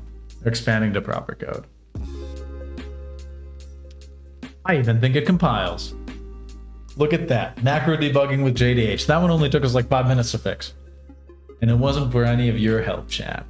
You guys just claimed that you were illiterate and couldn't read the code, but you guys are looking at the same stuff that I'm looking at.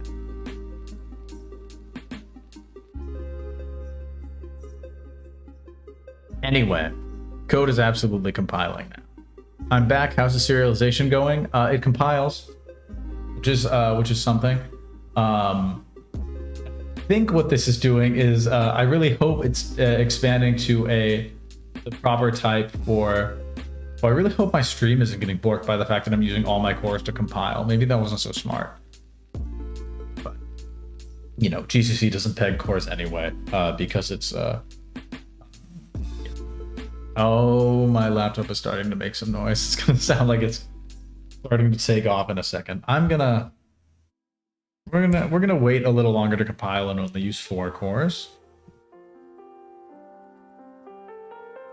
Does mean we've used up all of our easy debugging luck? No. There's this isn't luck, this is pure skill. Now it's complaining about STB. Does it work? It works. Okay, it compiles. We don't know that it works. We don't know that anything's serializing, but everything compiles. And the vertical movement with the vertical smooth movement is still broken at this resolution, but no error, perfectly working. No unit tests, which, you know, the good thing is if there are no unit tests, it doesn't fail any unit tests. So technically it passes 100%, you know, and it passes 100% of the unit tests. We think about it like that. From like a glass half full perspective, you know what I mean? So 200 IQ move. Exactly. Okay, that's 200 IQ. That's not 80 IQ. So this decal serializer. So what we're doing now is with this decal serializer, I need to stop pointing to stuff. Okay. So to recap what we've gotten done in like 2 hours. This decal serializer macro is taking in a type and a name of its member, and then it is which is like this EC position entity component, and it's one of its position vector and the position vector that it stores, like one of its fields. It's calling this decal serializer macro, which defines a serializer type for the position, which automatically serializes the fields that were listed here. Right now, only position, but it could be delta as well, right? So now we're serializing 2 fields. And then this is expanding out to, for each one of pause delta, it expands out with serialize, which is then creating a serializer and invoking it, or constructing a serializer, and then invoking its serialize function on that member, which is member is this, which is one of these, the member pause delta of that T that we're trying to serialize, and throwing it out into the output stream. And then those serializers are declared, defined here, which are through these primitive serializers, which are through some other macros, which are using the in and output streams. That's what we've done so far.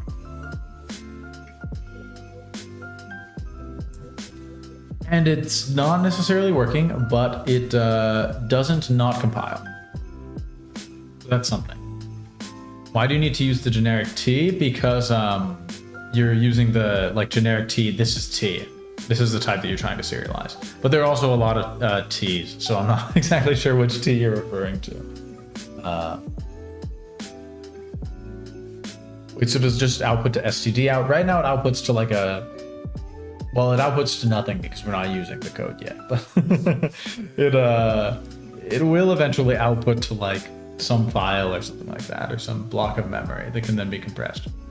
Anyway, so that's just serialization. So now let's do deserialization. Serialize.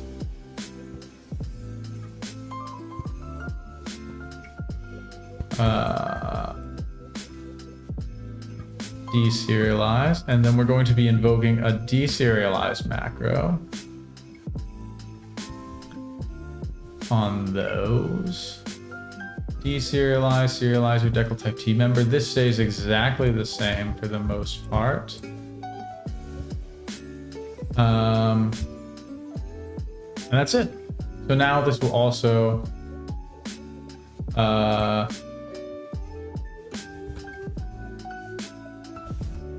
now this will also deserialize. Yep. Non-constant value reference to type outstream cannot bind. Why can it not bind? Oh, it can't bind because that's calling the wrong function.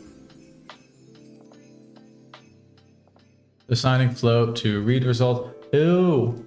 Oh, wait. So what we need t.member equals deserialize decal.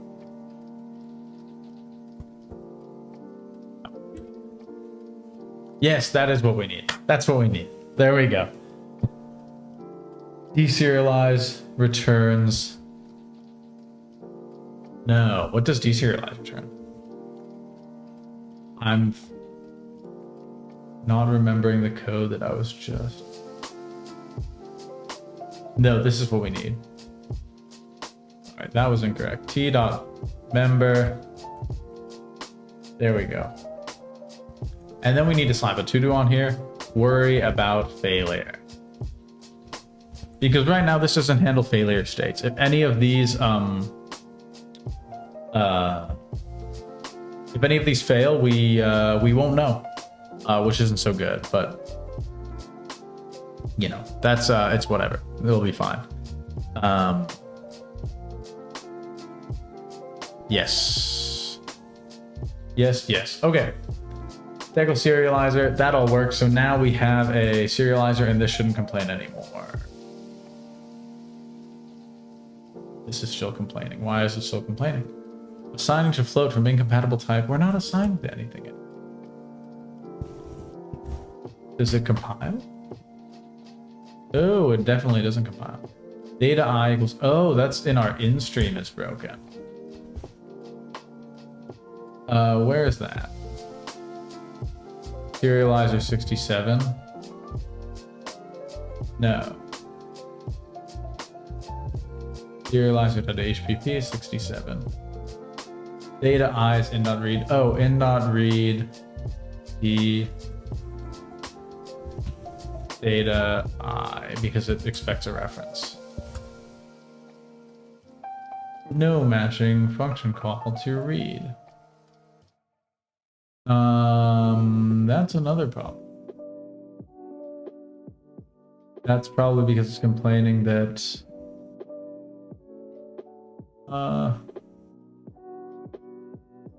what does our in-stream interface look like? In-stream will, so what I'm trying to debug right now is that it's complaining that read, oh wait, this is totally wrong.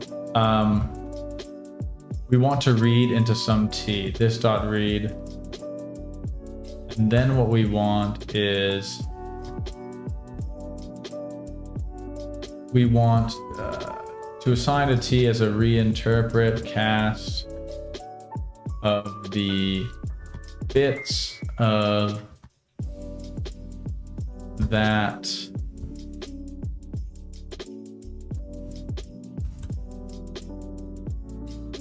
as a reinterpret cast of the bits.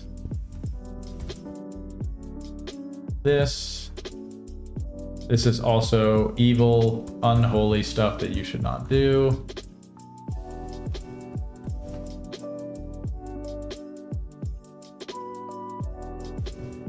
And we do the assignment. Okay, so this is now going to be okay.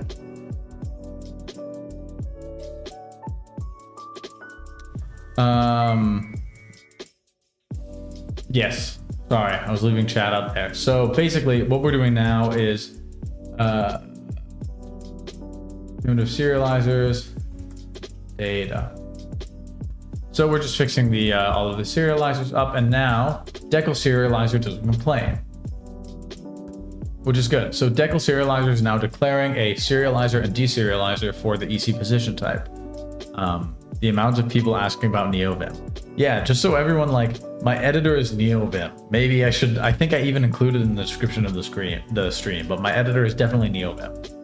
There's no GUI, there's no nothing, it's just got some plugins on it. For everyone, because I see NeoVim comes up in like every other chat message. Anyway, now this should compile. Yeah, put it on the screen. I think I can add a text element in like text. Yes. We're going to be doing some live editing. My editor is NeoVim. How's this? My editor is Neo. Oh, it went away. My editor is NeoVim. Is this better for everyone who was wondering? And then like the theme is gruvbox.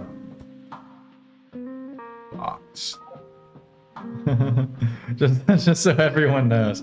Okay, so to get back to the programming. Oh, okay, well it launches. So to get back to the programming, you know, just in case anyone was wondering what the editor is, you can just look on the screen. And oh wait, maybe, you know, maybe that's not clear enough. There we go. There's NeoVim. The theme is, yeah, there we go. And then let's select font, Helvetica, underline, bold. Do I have impact? Oh, yup. Okay. So just in case anyone was wondering, this is my setup. That's you know, that's perfect. So we're doing some serialization today. It has nothing to do with my editor or the IDE that I'm using. Okay, this was a dumb joke that's gone on too long. I'm removing the text. Okay, back to work, everyone. So what we're doing now with this serializer, can't talk anymore,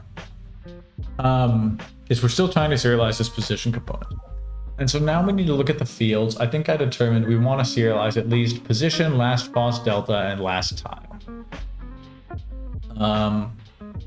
So what we want is now when we declare the serializer, we want to serialize pause, delta, last tile.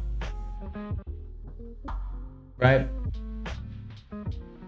And so, and this should implement, like this macro is replacement for all of this code, imagining the pause, that like this pause is replaced with last pause, and this is replaced with delta, and this is replaced with last tile, and you know, the same down here.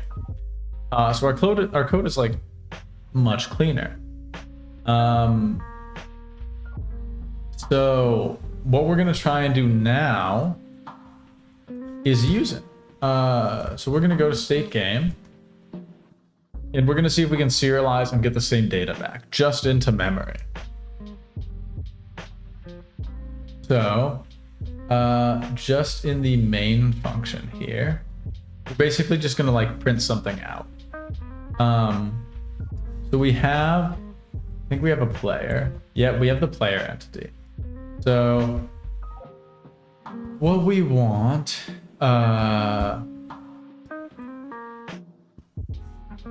we want to, so let's make a memory block. U8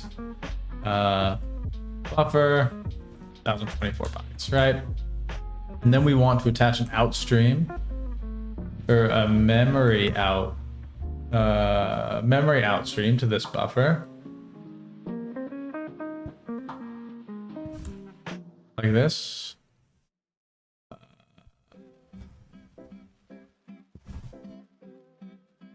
Outstream is there, and then we also want to attach an in-stream.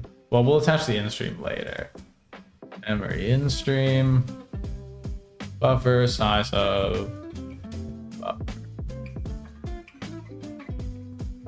There we go. Oh, the Christmas music is back. Maybe I should take that off the playlist when it's like early July. Which IDE is this?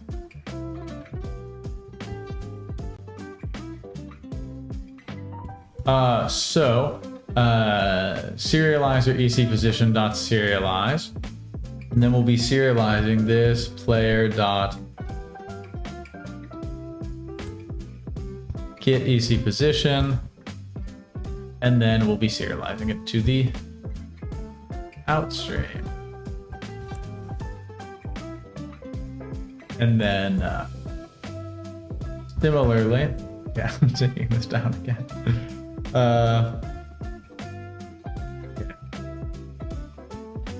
There we go. It's gonna come up every time someone asks the question, what IDE is that? That text is coming back up. That's a punishment. It's like it's collective punishment. So all I added while the text was up was this this call to serialize. So what we're doing is we're like constructing a little, I mean, almost what would ideally be in a unit test, but unit testing is not a part of my programming philosophy. So we've got like this memory outstream that we've constructed in this little example, attached to some like memory buffer. Then we're serializing the player's position component to that outstream. And then similarly, we have an input stream that's reading out of the same buffer that we ideally should have just serialized that position component to. And then we're deserializing out to, let's create like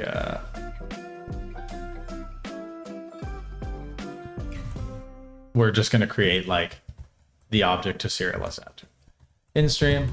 And now we should be able to see that the values were properly updated. So these should match.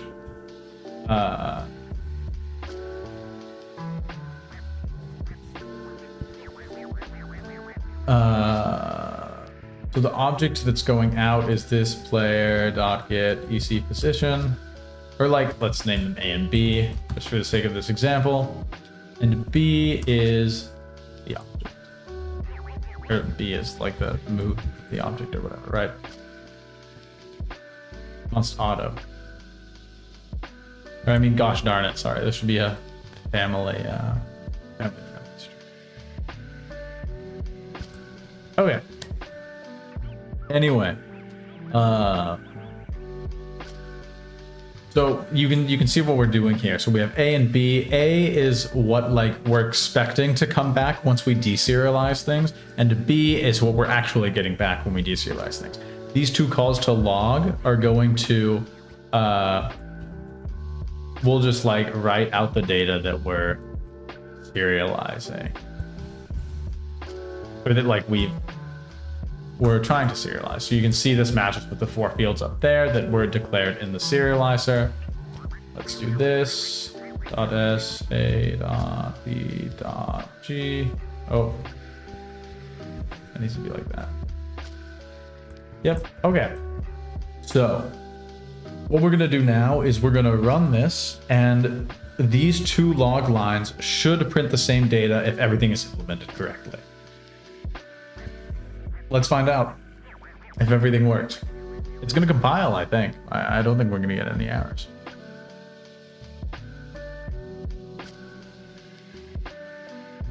So I can answer questions while it's compiling. The compile time on 4 cores is quite slow, so. What IDE am I using? In case you were wondering.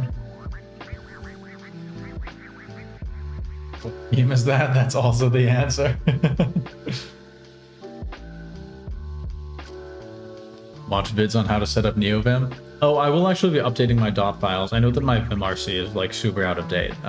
But it's since I switched to NeoVim, now it's like a whole directory, so it can't be done as a gist. So, anyway. Oh, linker fail. Oh, that's bad. I think this is because. Why is this happening? Why am I? Yeah, first non-inline virtual member function has no definition. Oh. Okay, I'm just gonna solve this the dumb way.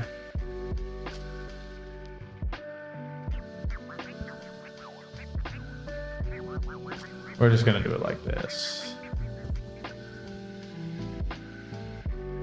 Because we need to give these a definition. Okay, that should solve everything. CPP issues, yeah. Why C++? Honestly curious. Because I thought for a larger project that like C++ was going to be a better idea than C. But honestly, now that I'm like many months down the line, I'm kind of regretting not choosing C. To be completely honest. I think the complexities introduced by C++, it's been really nice in some cases, but in a lot of cases, I just look at stuff and I think like, C++ is like encouraging me to go into a complexity-inducing direction. Whereas like with C, it's like sometimes you need to make dumb like solutions to things, but like at least your toolbox is small. Anyway, it ran. Or like, yeah, I don't know. C++ is just really complex. I would not advocate for using C++ if I wasn't the only person working on this project, so that there's like all the code that I write, I know. Anyway, game runs, did it serialize correctly? Let's scroll up in the terminal and find out. Wherever that, ooh, it did, look at that. Everything's serialized right. Well, actually, those are all zeros because they haven't got an update yet, but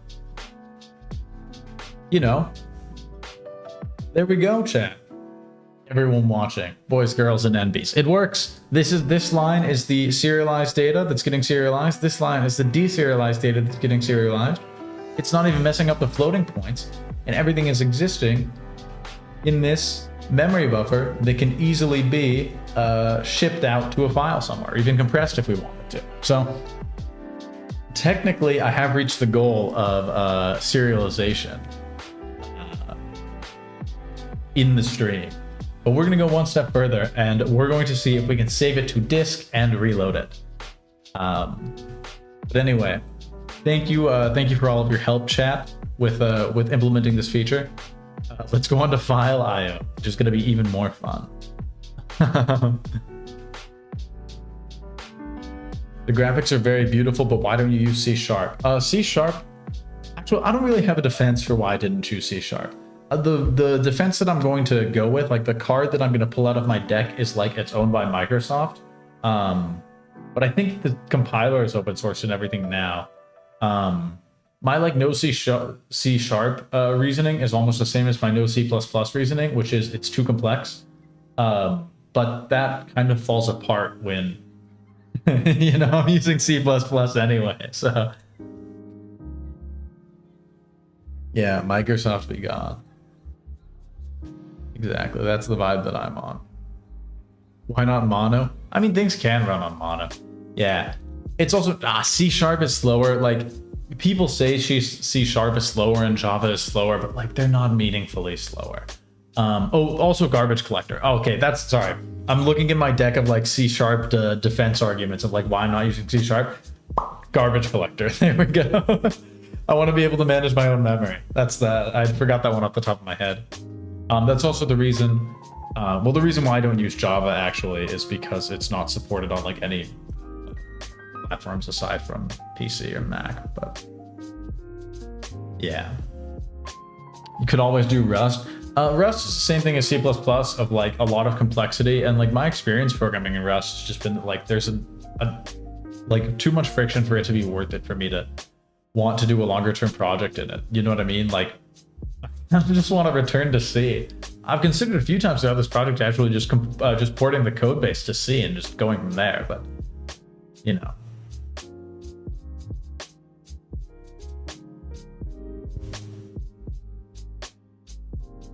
What about Zig?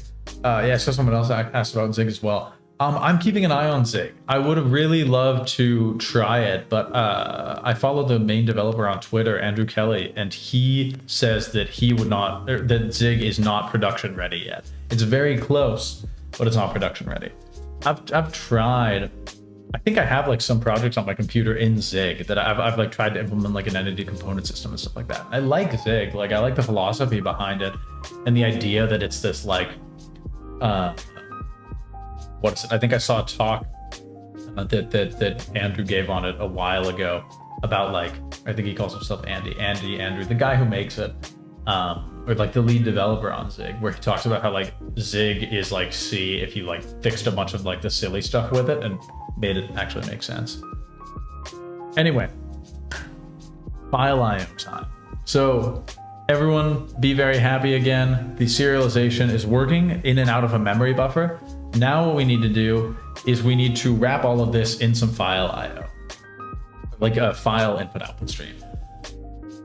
So the way we're going to do that is in outstream, we're going to do this. We're just going to basically re-implement file outstream. File outstream. And this is just going to take how do you see file pointers in how do you see style files in, you just use file? Or did you just do that? Okay, that's what we're gonna do.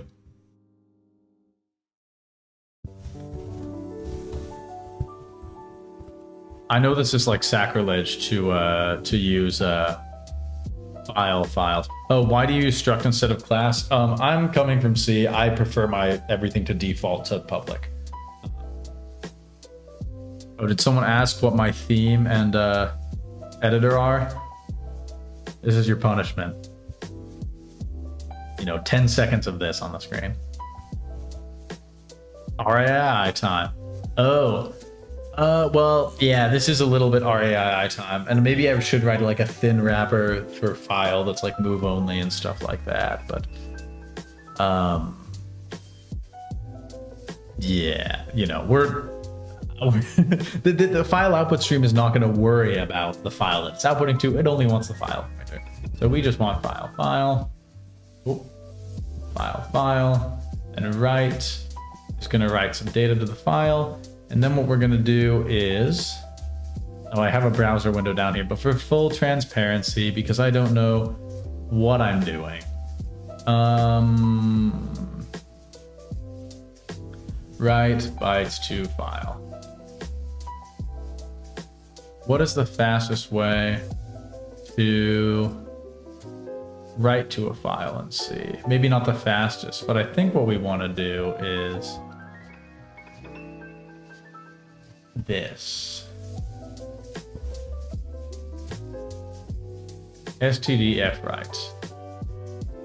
right? This is what we want to do. So we want the start as data. We want data.size bytes. We want n items 1, I believe, and then we want the stream, which is this file. Does this hit error or something like that? Cfwrite docs.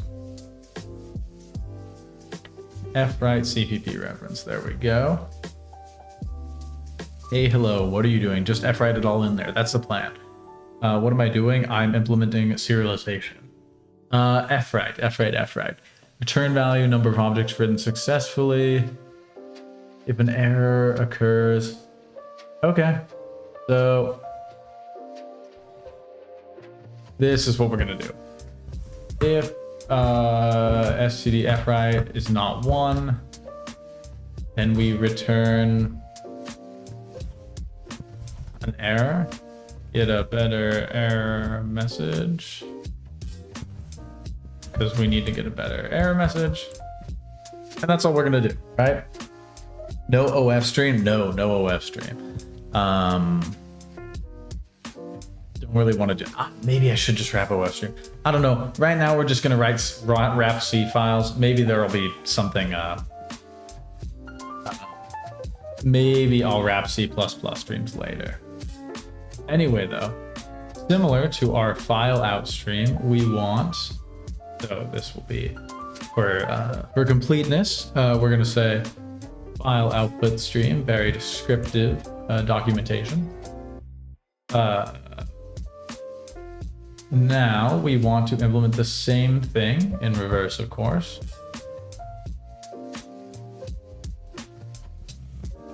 Copy, struct memory, file in stream, public in stream. File in stream, and then we have the same file pointer, file.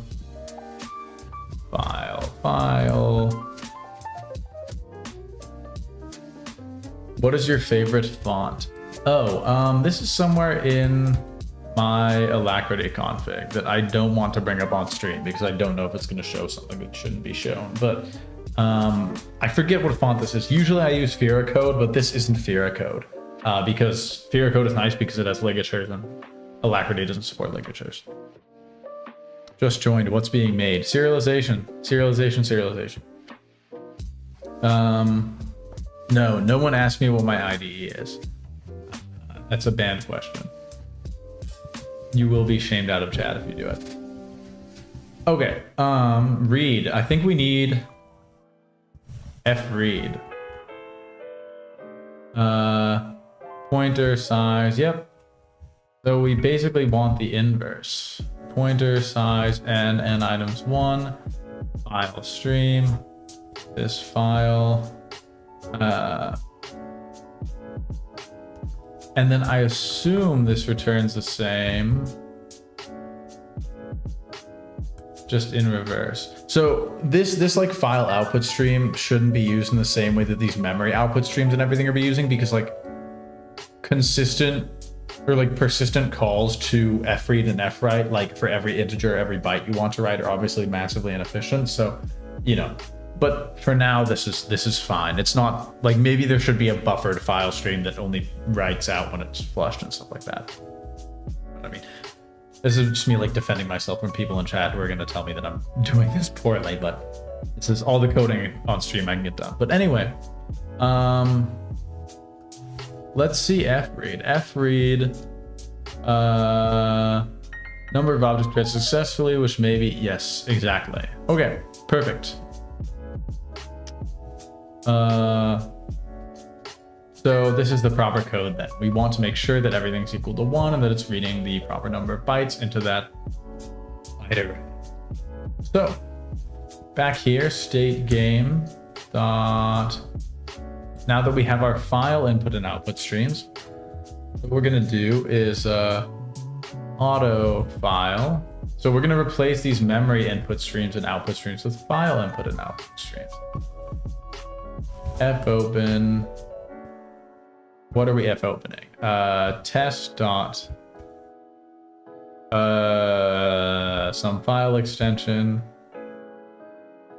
Well, doesn't really need a file extension. We'll call it save game or save data. Or like, okay, save.dat. There we go. And then the mode is going to be W plus because we're opening to write. And then we're going to F close our file. And we're not doing any error checking. And then what we're going to do is auto outstream is equal memory. No, not memory, file outstream. Sorry. Fine. Yes. What is he intending to serialize? Yes, I'm saving to save files. That's the whole point behind this whole operation is we want save files. We want to be able to load things back in or load like saved game state back in eventually.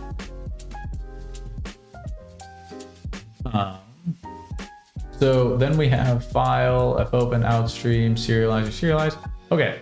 Now we want to replace this in stream. So again, let's call this out file because honestly, I'm just gonna, for completeness sake, I'm going to open the file again. Like this. Can you type RB plus as a, is that gonna break things? I think. Okay. So we have that, then we have in-stream, our new in-stream, which is a file in-stream, in-file, and then stdf close in-file. And then we don't need the buffer anymore. And now, instead of reading and writing to memory, we are writing to and then reading from a file on disk, which is the next step in our serialization. We're going to compile this. It hopefully, I don't know why it's recompiling all of this stuff. What did I modify? Maybe my dependency files are borked, but.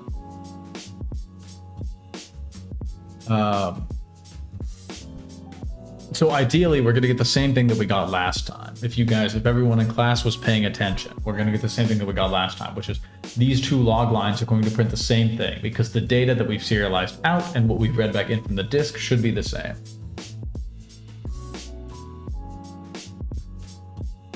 Do you live in Sweden? Absolutely not. I live in Denmark. Never in Sweden. Save.jdh. Okay, game launched, nothing crashed. You know, dude's got his torch. And did it serialize properly? Yes, everything's serialized to disk. So, and then if we cat save.dat, it's just a bunch of garbage. But it's not garbage. It's some binary data that we've written to the disk and then we've read back in. Oh, high five to chat for now. You say Denmark? I do live in Denmark. Absolutely not Sweden. Base JDH, never Sweden. Yeah, this chat, my stream is very inclusive.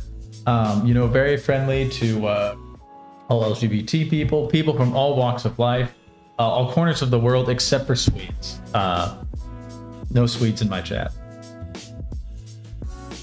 Base Denmark, yes. This is a very Swedophobic stream.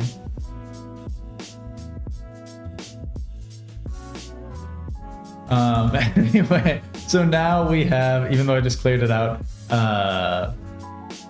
we've now serialized things properly to and from disk, which was like the goal of the stream. But we're only doing it what's the word? We're only doing it in the main file right now, so only doing it as a test. So what we're gonna do is Norway, Denmark, yeah. What we're gonna do now is we are going to just try and reload this position component, like save and reload the position component to and from disk with like a key binding. what I want to be able to do is like when I'm in game, just as like a tester, right? I want to be able to like press some key and have it save the current position, and then I'll walk around a little bit more. I'll press the key again, and then it will reload the old position. So that is the next step on our serialization journey. And this is all going to happen in like the main function here. So what we're gonna do is in tick, we'll do it down here. If, actually we will adopt a bunch of this code into our code, well, into the code that we're doing. So if, I think I have keyboard here, keyboard dot, or keyboard, let's say when you hit P, it'll do it, is press tick. Then what are we gonna do? We're gonna do a bunch of this stuff. We are going to, we're gonna write the current position out to a file, out here, write current position to file. So what are we gonna do? We want to write the current position. Let's do it like this actually.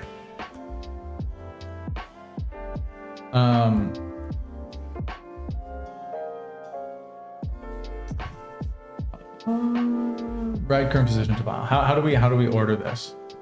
We want to write out to a save, and then we want to read. So let's do this. Const auto old PC position old is player.get. So we're getting the current position component off the player, and then we have the new EC position, which is uninitialized. So we want to write the current position out to a file. We'll just say about that. Let's just do this so that we don't mess up the name. And then we want to read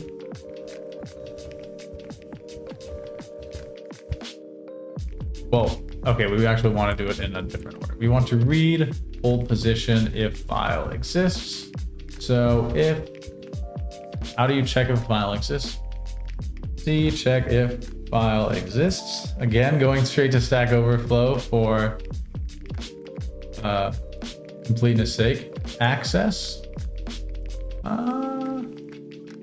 on Windows.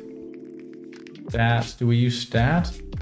Okay, let's do C++ check if file exists so that we don't end up going into.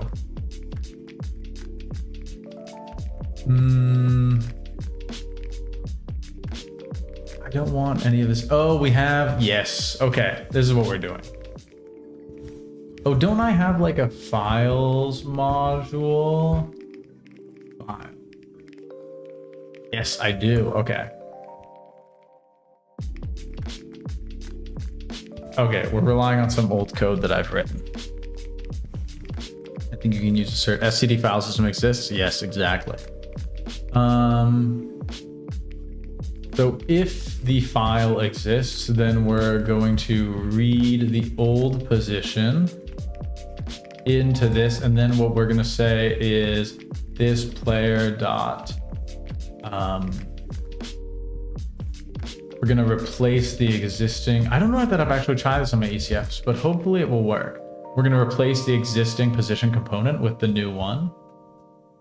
And then we're going to write the current position out to a file regardless of if everything exists. EC position old. And that should be it. That should, when we press P now, it should, yeah,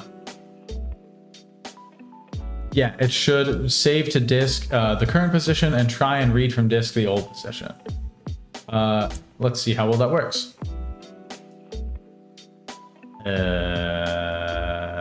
Oh no. Why is that? Oh, we want to move it in there, right? Okay, now we're good. Now we're good. Okay, now we'll hit P and it crashes.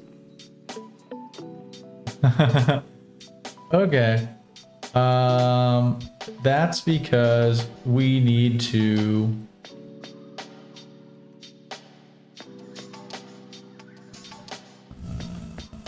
that's not so good. I think it's because we need to remove the old component first.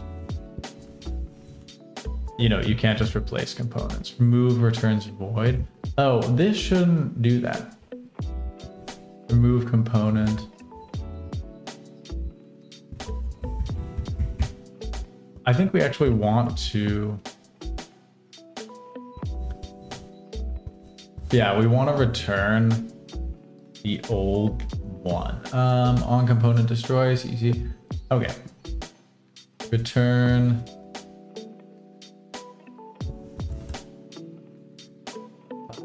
Sorry, this is like very internal stuff like that. But basically we want to return the old component when we're removing stuff. So let's do this instead of the std move, remove. So we remove the old one. Okay, let's just do this. We're gonna get that one. We're gonna remove the old one. We're gonna add a new one. There we go. Now it shouldn't crash. You don't need to move when turning. Yeah, C++ is return value optimization. I know. I feel like I kind of just want that for completeness sake there to be like, because these components don't have copy constructors. It's like, it is going to be moving anyway. So I want to write the move out so that I know as the programmer when I'm looking at that code that it is always going to move. Like, I know it has RBO. It's more so just like a little pedantic like reading thing. You know what I mean? Music. Someone's asking about the music. The music is just off of Epidemic Sound. I don't really have a playlist or anything like that. It does increase the clarity, yeah. That is my, at least it increases the clarity in areas where you know that the RVO is going to happen because you know that the type that you're returning is non-copyable. And well, you know, take this all with a grain of salt. I've been programming C++ for 7 months, I think. He's part of 2022, so.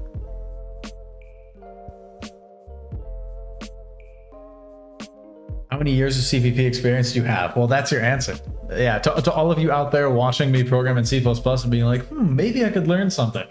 I've been using it for 6 months. So, man, this is taking a long time to compile. Okay. Okay, now we're gonna try and hit P again and pray to the C++ gods. Pray to the ISO C++ committee that this doesn't crash. Ooh, it works! Look at that. It doesn't work all the way, but check it out. When you hit P, you get transported to the last place where you hit P. So this is saving and reloading from disk. It's a little messed with the rendering, but this is totally working. Isn't that cool? So this is what we were trying to do. This is the serialization. This is the start of a save game system. And every time it's being serialized out to and read back in from disk, which is pretty awesome. Through our custom serialization library, relying only on like C+ or C file types. All the code needs to be cleaned up, of course, but it's there. It works. You know? It's working as fast as it needs to. Thank you. Yes, thank you, C++ gods, who answered my prayer. There we go. And it's been like over 2.5 hours, so I don't know. I mean, if you guys want to watch like the rote going through a bunch of like components and trying to manually serialize and deserialize them and everything, like we can do that. But you know, I think I might save that for another time, like a day when I'm a little bored. But we look at what we've modified now. Let's see, I think we got quite a bit done. Looking through the diff, we got the whole like start of the serialization library. Pretty nice. Add everything. I'm on a separate feature branch. -m serialization basics. There we go. Everything pushed into Git. Perfect. Would it be better to let components define and move into operations such that you don't need to remove and re-add components? I don't think so. Like well, that's gonna be like the copy assignment or the move assignment constructor, right? And you can do that actually. So what you would do, I guess this is actually equivalent to this player dot get ec position equals, right? This is them defining a move into operation. I forget who asked that question. I can't see your question anyway. Content Cato. They do define that operation like this through this move constructor. So maybe that is the more concise way, you know, teaching me how to use my own code. Oh, that doesn't even break everything then. Well, thank you. You've helped me debug my code. So that's using the move into operation, or like the move constructor. Oh, it looks like this borks something with the lights. Ooh, okay. Debatably better. Oh, I think this just increases the number of entities like exponentially. Because it's not being removed from the chunk now when the move constructor is invoked. I think we're just gonna go supernova here. The more times we save and reload. You can see the bloom effects are coming into play. Check that out. FPS is dropping. You know, this looks great. I think this works perfectly fine. This is just you know, Sunlight Simulator 2022. Anyway, though, that was a good idea. Content Cato. So you posted Code Brew. I've never understood the appeal on local games. It's trivial to cheat, and you can't brag about your progress. I don't know. I feel like I play video games for not bragging about progress, like personal enjoyment. So I feel like also, yeah, being not trivial to cheat. I mean, that's also fine. I guess there are other reasons to play video games. Is I guess my answer to that. I mean, like the most of the games that I play, like recently I've been playing Breath of the Wild, which I guess you can't cheat on, but I've been playing Morrowind actually quite a bit on like OpenMW. And you know, you can cheat as much as you want on there, but I'm just there for the story. So anyway, though, I think we're gonna go out with some with Q&A basically, because that's kind of all the serialization stuff that I was gonna get done today. We could do more like complex save games on like startup and stuff like that, but it's basically just like more you know, uninteresting stuff. We've done the most interesting stuff. How do you plan to do level gen? Wait for the next video. There's a reason why this is on an older version of the game and a feature branch, because there's been level gen stuff going on. Do you have documents of your game's architecture? The code is the documentation. Do you have any formal education? I think a lot of people have asked me that actually. Oh wait, now you guys can see the chat, so I'm not gonna put you up. A lot of people ask me that. I have a bachelor's in computer science, but people also ask me like, if that's useful or like where I learned the stuff that I do. And like a bachelor's in computer science is fine. In a lot of cases, like I don't want to just like talk poorly about all higher education, but like the stuff that I do on a daily basis with this is not stuff that I learned from my computer science bachelor's. Like most of this stuff comes from having programmed for like 12 years or so now. Like all this like game dev stuff like that. Like I feel like if you want to learn how to do the stuff that I'm doing, at least, like you just got to write code and read code. And like if that includes getting a bachelor's degree or a master's degree or something for you, that's fine. But I think the best way to do it is just kind of go out and do it. If that makes sense. Outside of academia. Isn't learning with Google/Experience faster? It depends on how you go about it. A lot of people, there are a lot of people that like that sort of structured learning that academia will give you. But for me personally, like learning with Google isn't necessarily faster, especially not in those first few years when I was starting, when I was much younger. It took me a long time to figure out how to do anything because you need to learn how to look for the right resources. But I think it's better. I think it leads to like a more thorough knowledge of the domain that you're working in. Like I feel like a lot of the stuff that I learned in my computer science bachelor's was like very cursory, if that makes sense. What do you recommend as a first project? Like something that interests you. Have you ever tried front-end dev? Yeah, unfortunately. I will not be going back to it anytime soon. Have you noticed that your accent sounds less American now? I'm a Dane who works with a ton of... Your accent's got affected by living here. Yeah, I also speak Danish on a daily basis. Like sometimes I will go a few weeks without speaking any English. My accent can get pretty funny.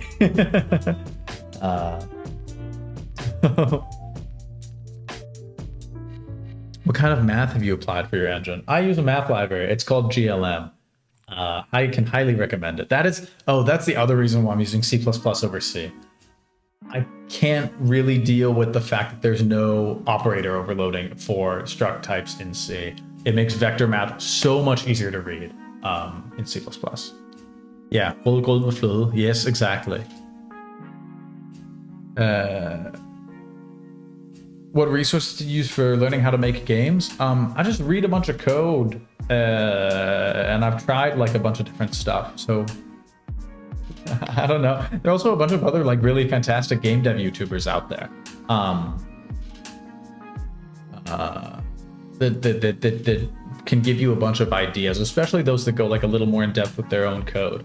Because I think the process of learning how to make games is just like, you just got to exist in it and like absorb by osmosis over time. If that makes sense. Your Danish sounds like it has gotten much better. Oh, are you hearing from my first stream? Yeah, my Danish has gotten... Mit dansk er blevet meget bedre på det sidste år. Men tak, Code Crew. Altså gennem det sidste år. Skal vi se. Say the line. We'll go with the flow. What's your plan to take over the world? One step at a time. One step at a time. I'm just gonna get this game done in Master C++. You've got to struggle for a while. Exactly. Why is the Github repo private? Oh yeah, I see. I knew someone would like look at the URL on my terminal. It's because I'm not sure what I'm gonna do with the open source model, or if there's gonna be one for this code. I don't know. I don't really know what my plan is there. Especially if it's going to be something that's released commercially. I don't necessarily want to make the source available, but I might want to make the source available to like select people without resources or something like that. I've been thinking maybe about doing maybe this is too much inside baseball, but I've been thinking maybe about doing a Patreon and releasing source through there, but I don't know if it's like bad to lock down source code behind a paywall. That feels kind of wrong to me, but at the same time, like, it is like a free service that I'm providing otherwise, if that makes sense. So, we'll see. How long have you been coding? About 12 years. If you count Game Maker, then like 15, but I don't really count Game Maker, so like 11 or 12 years. Have you tried Unreal? No, but I've looked a lot at it. I don't really want to dedicate time to learning game engines, right?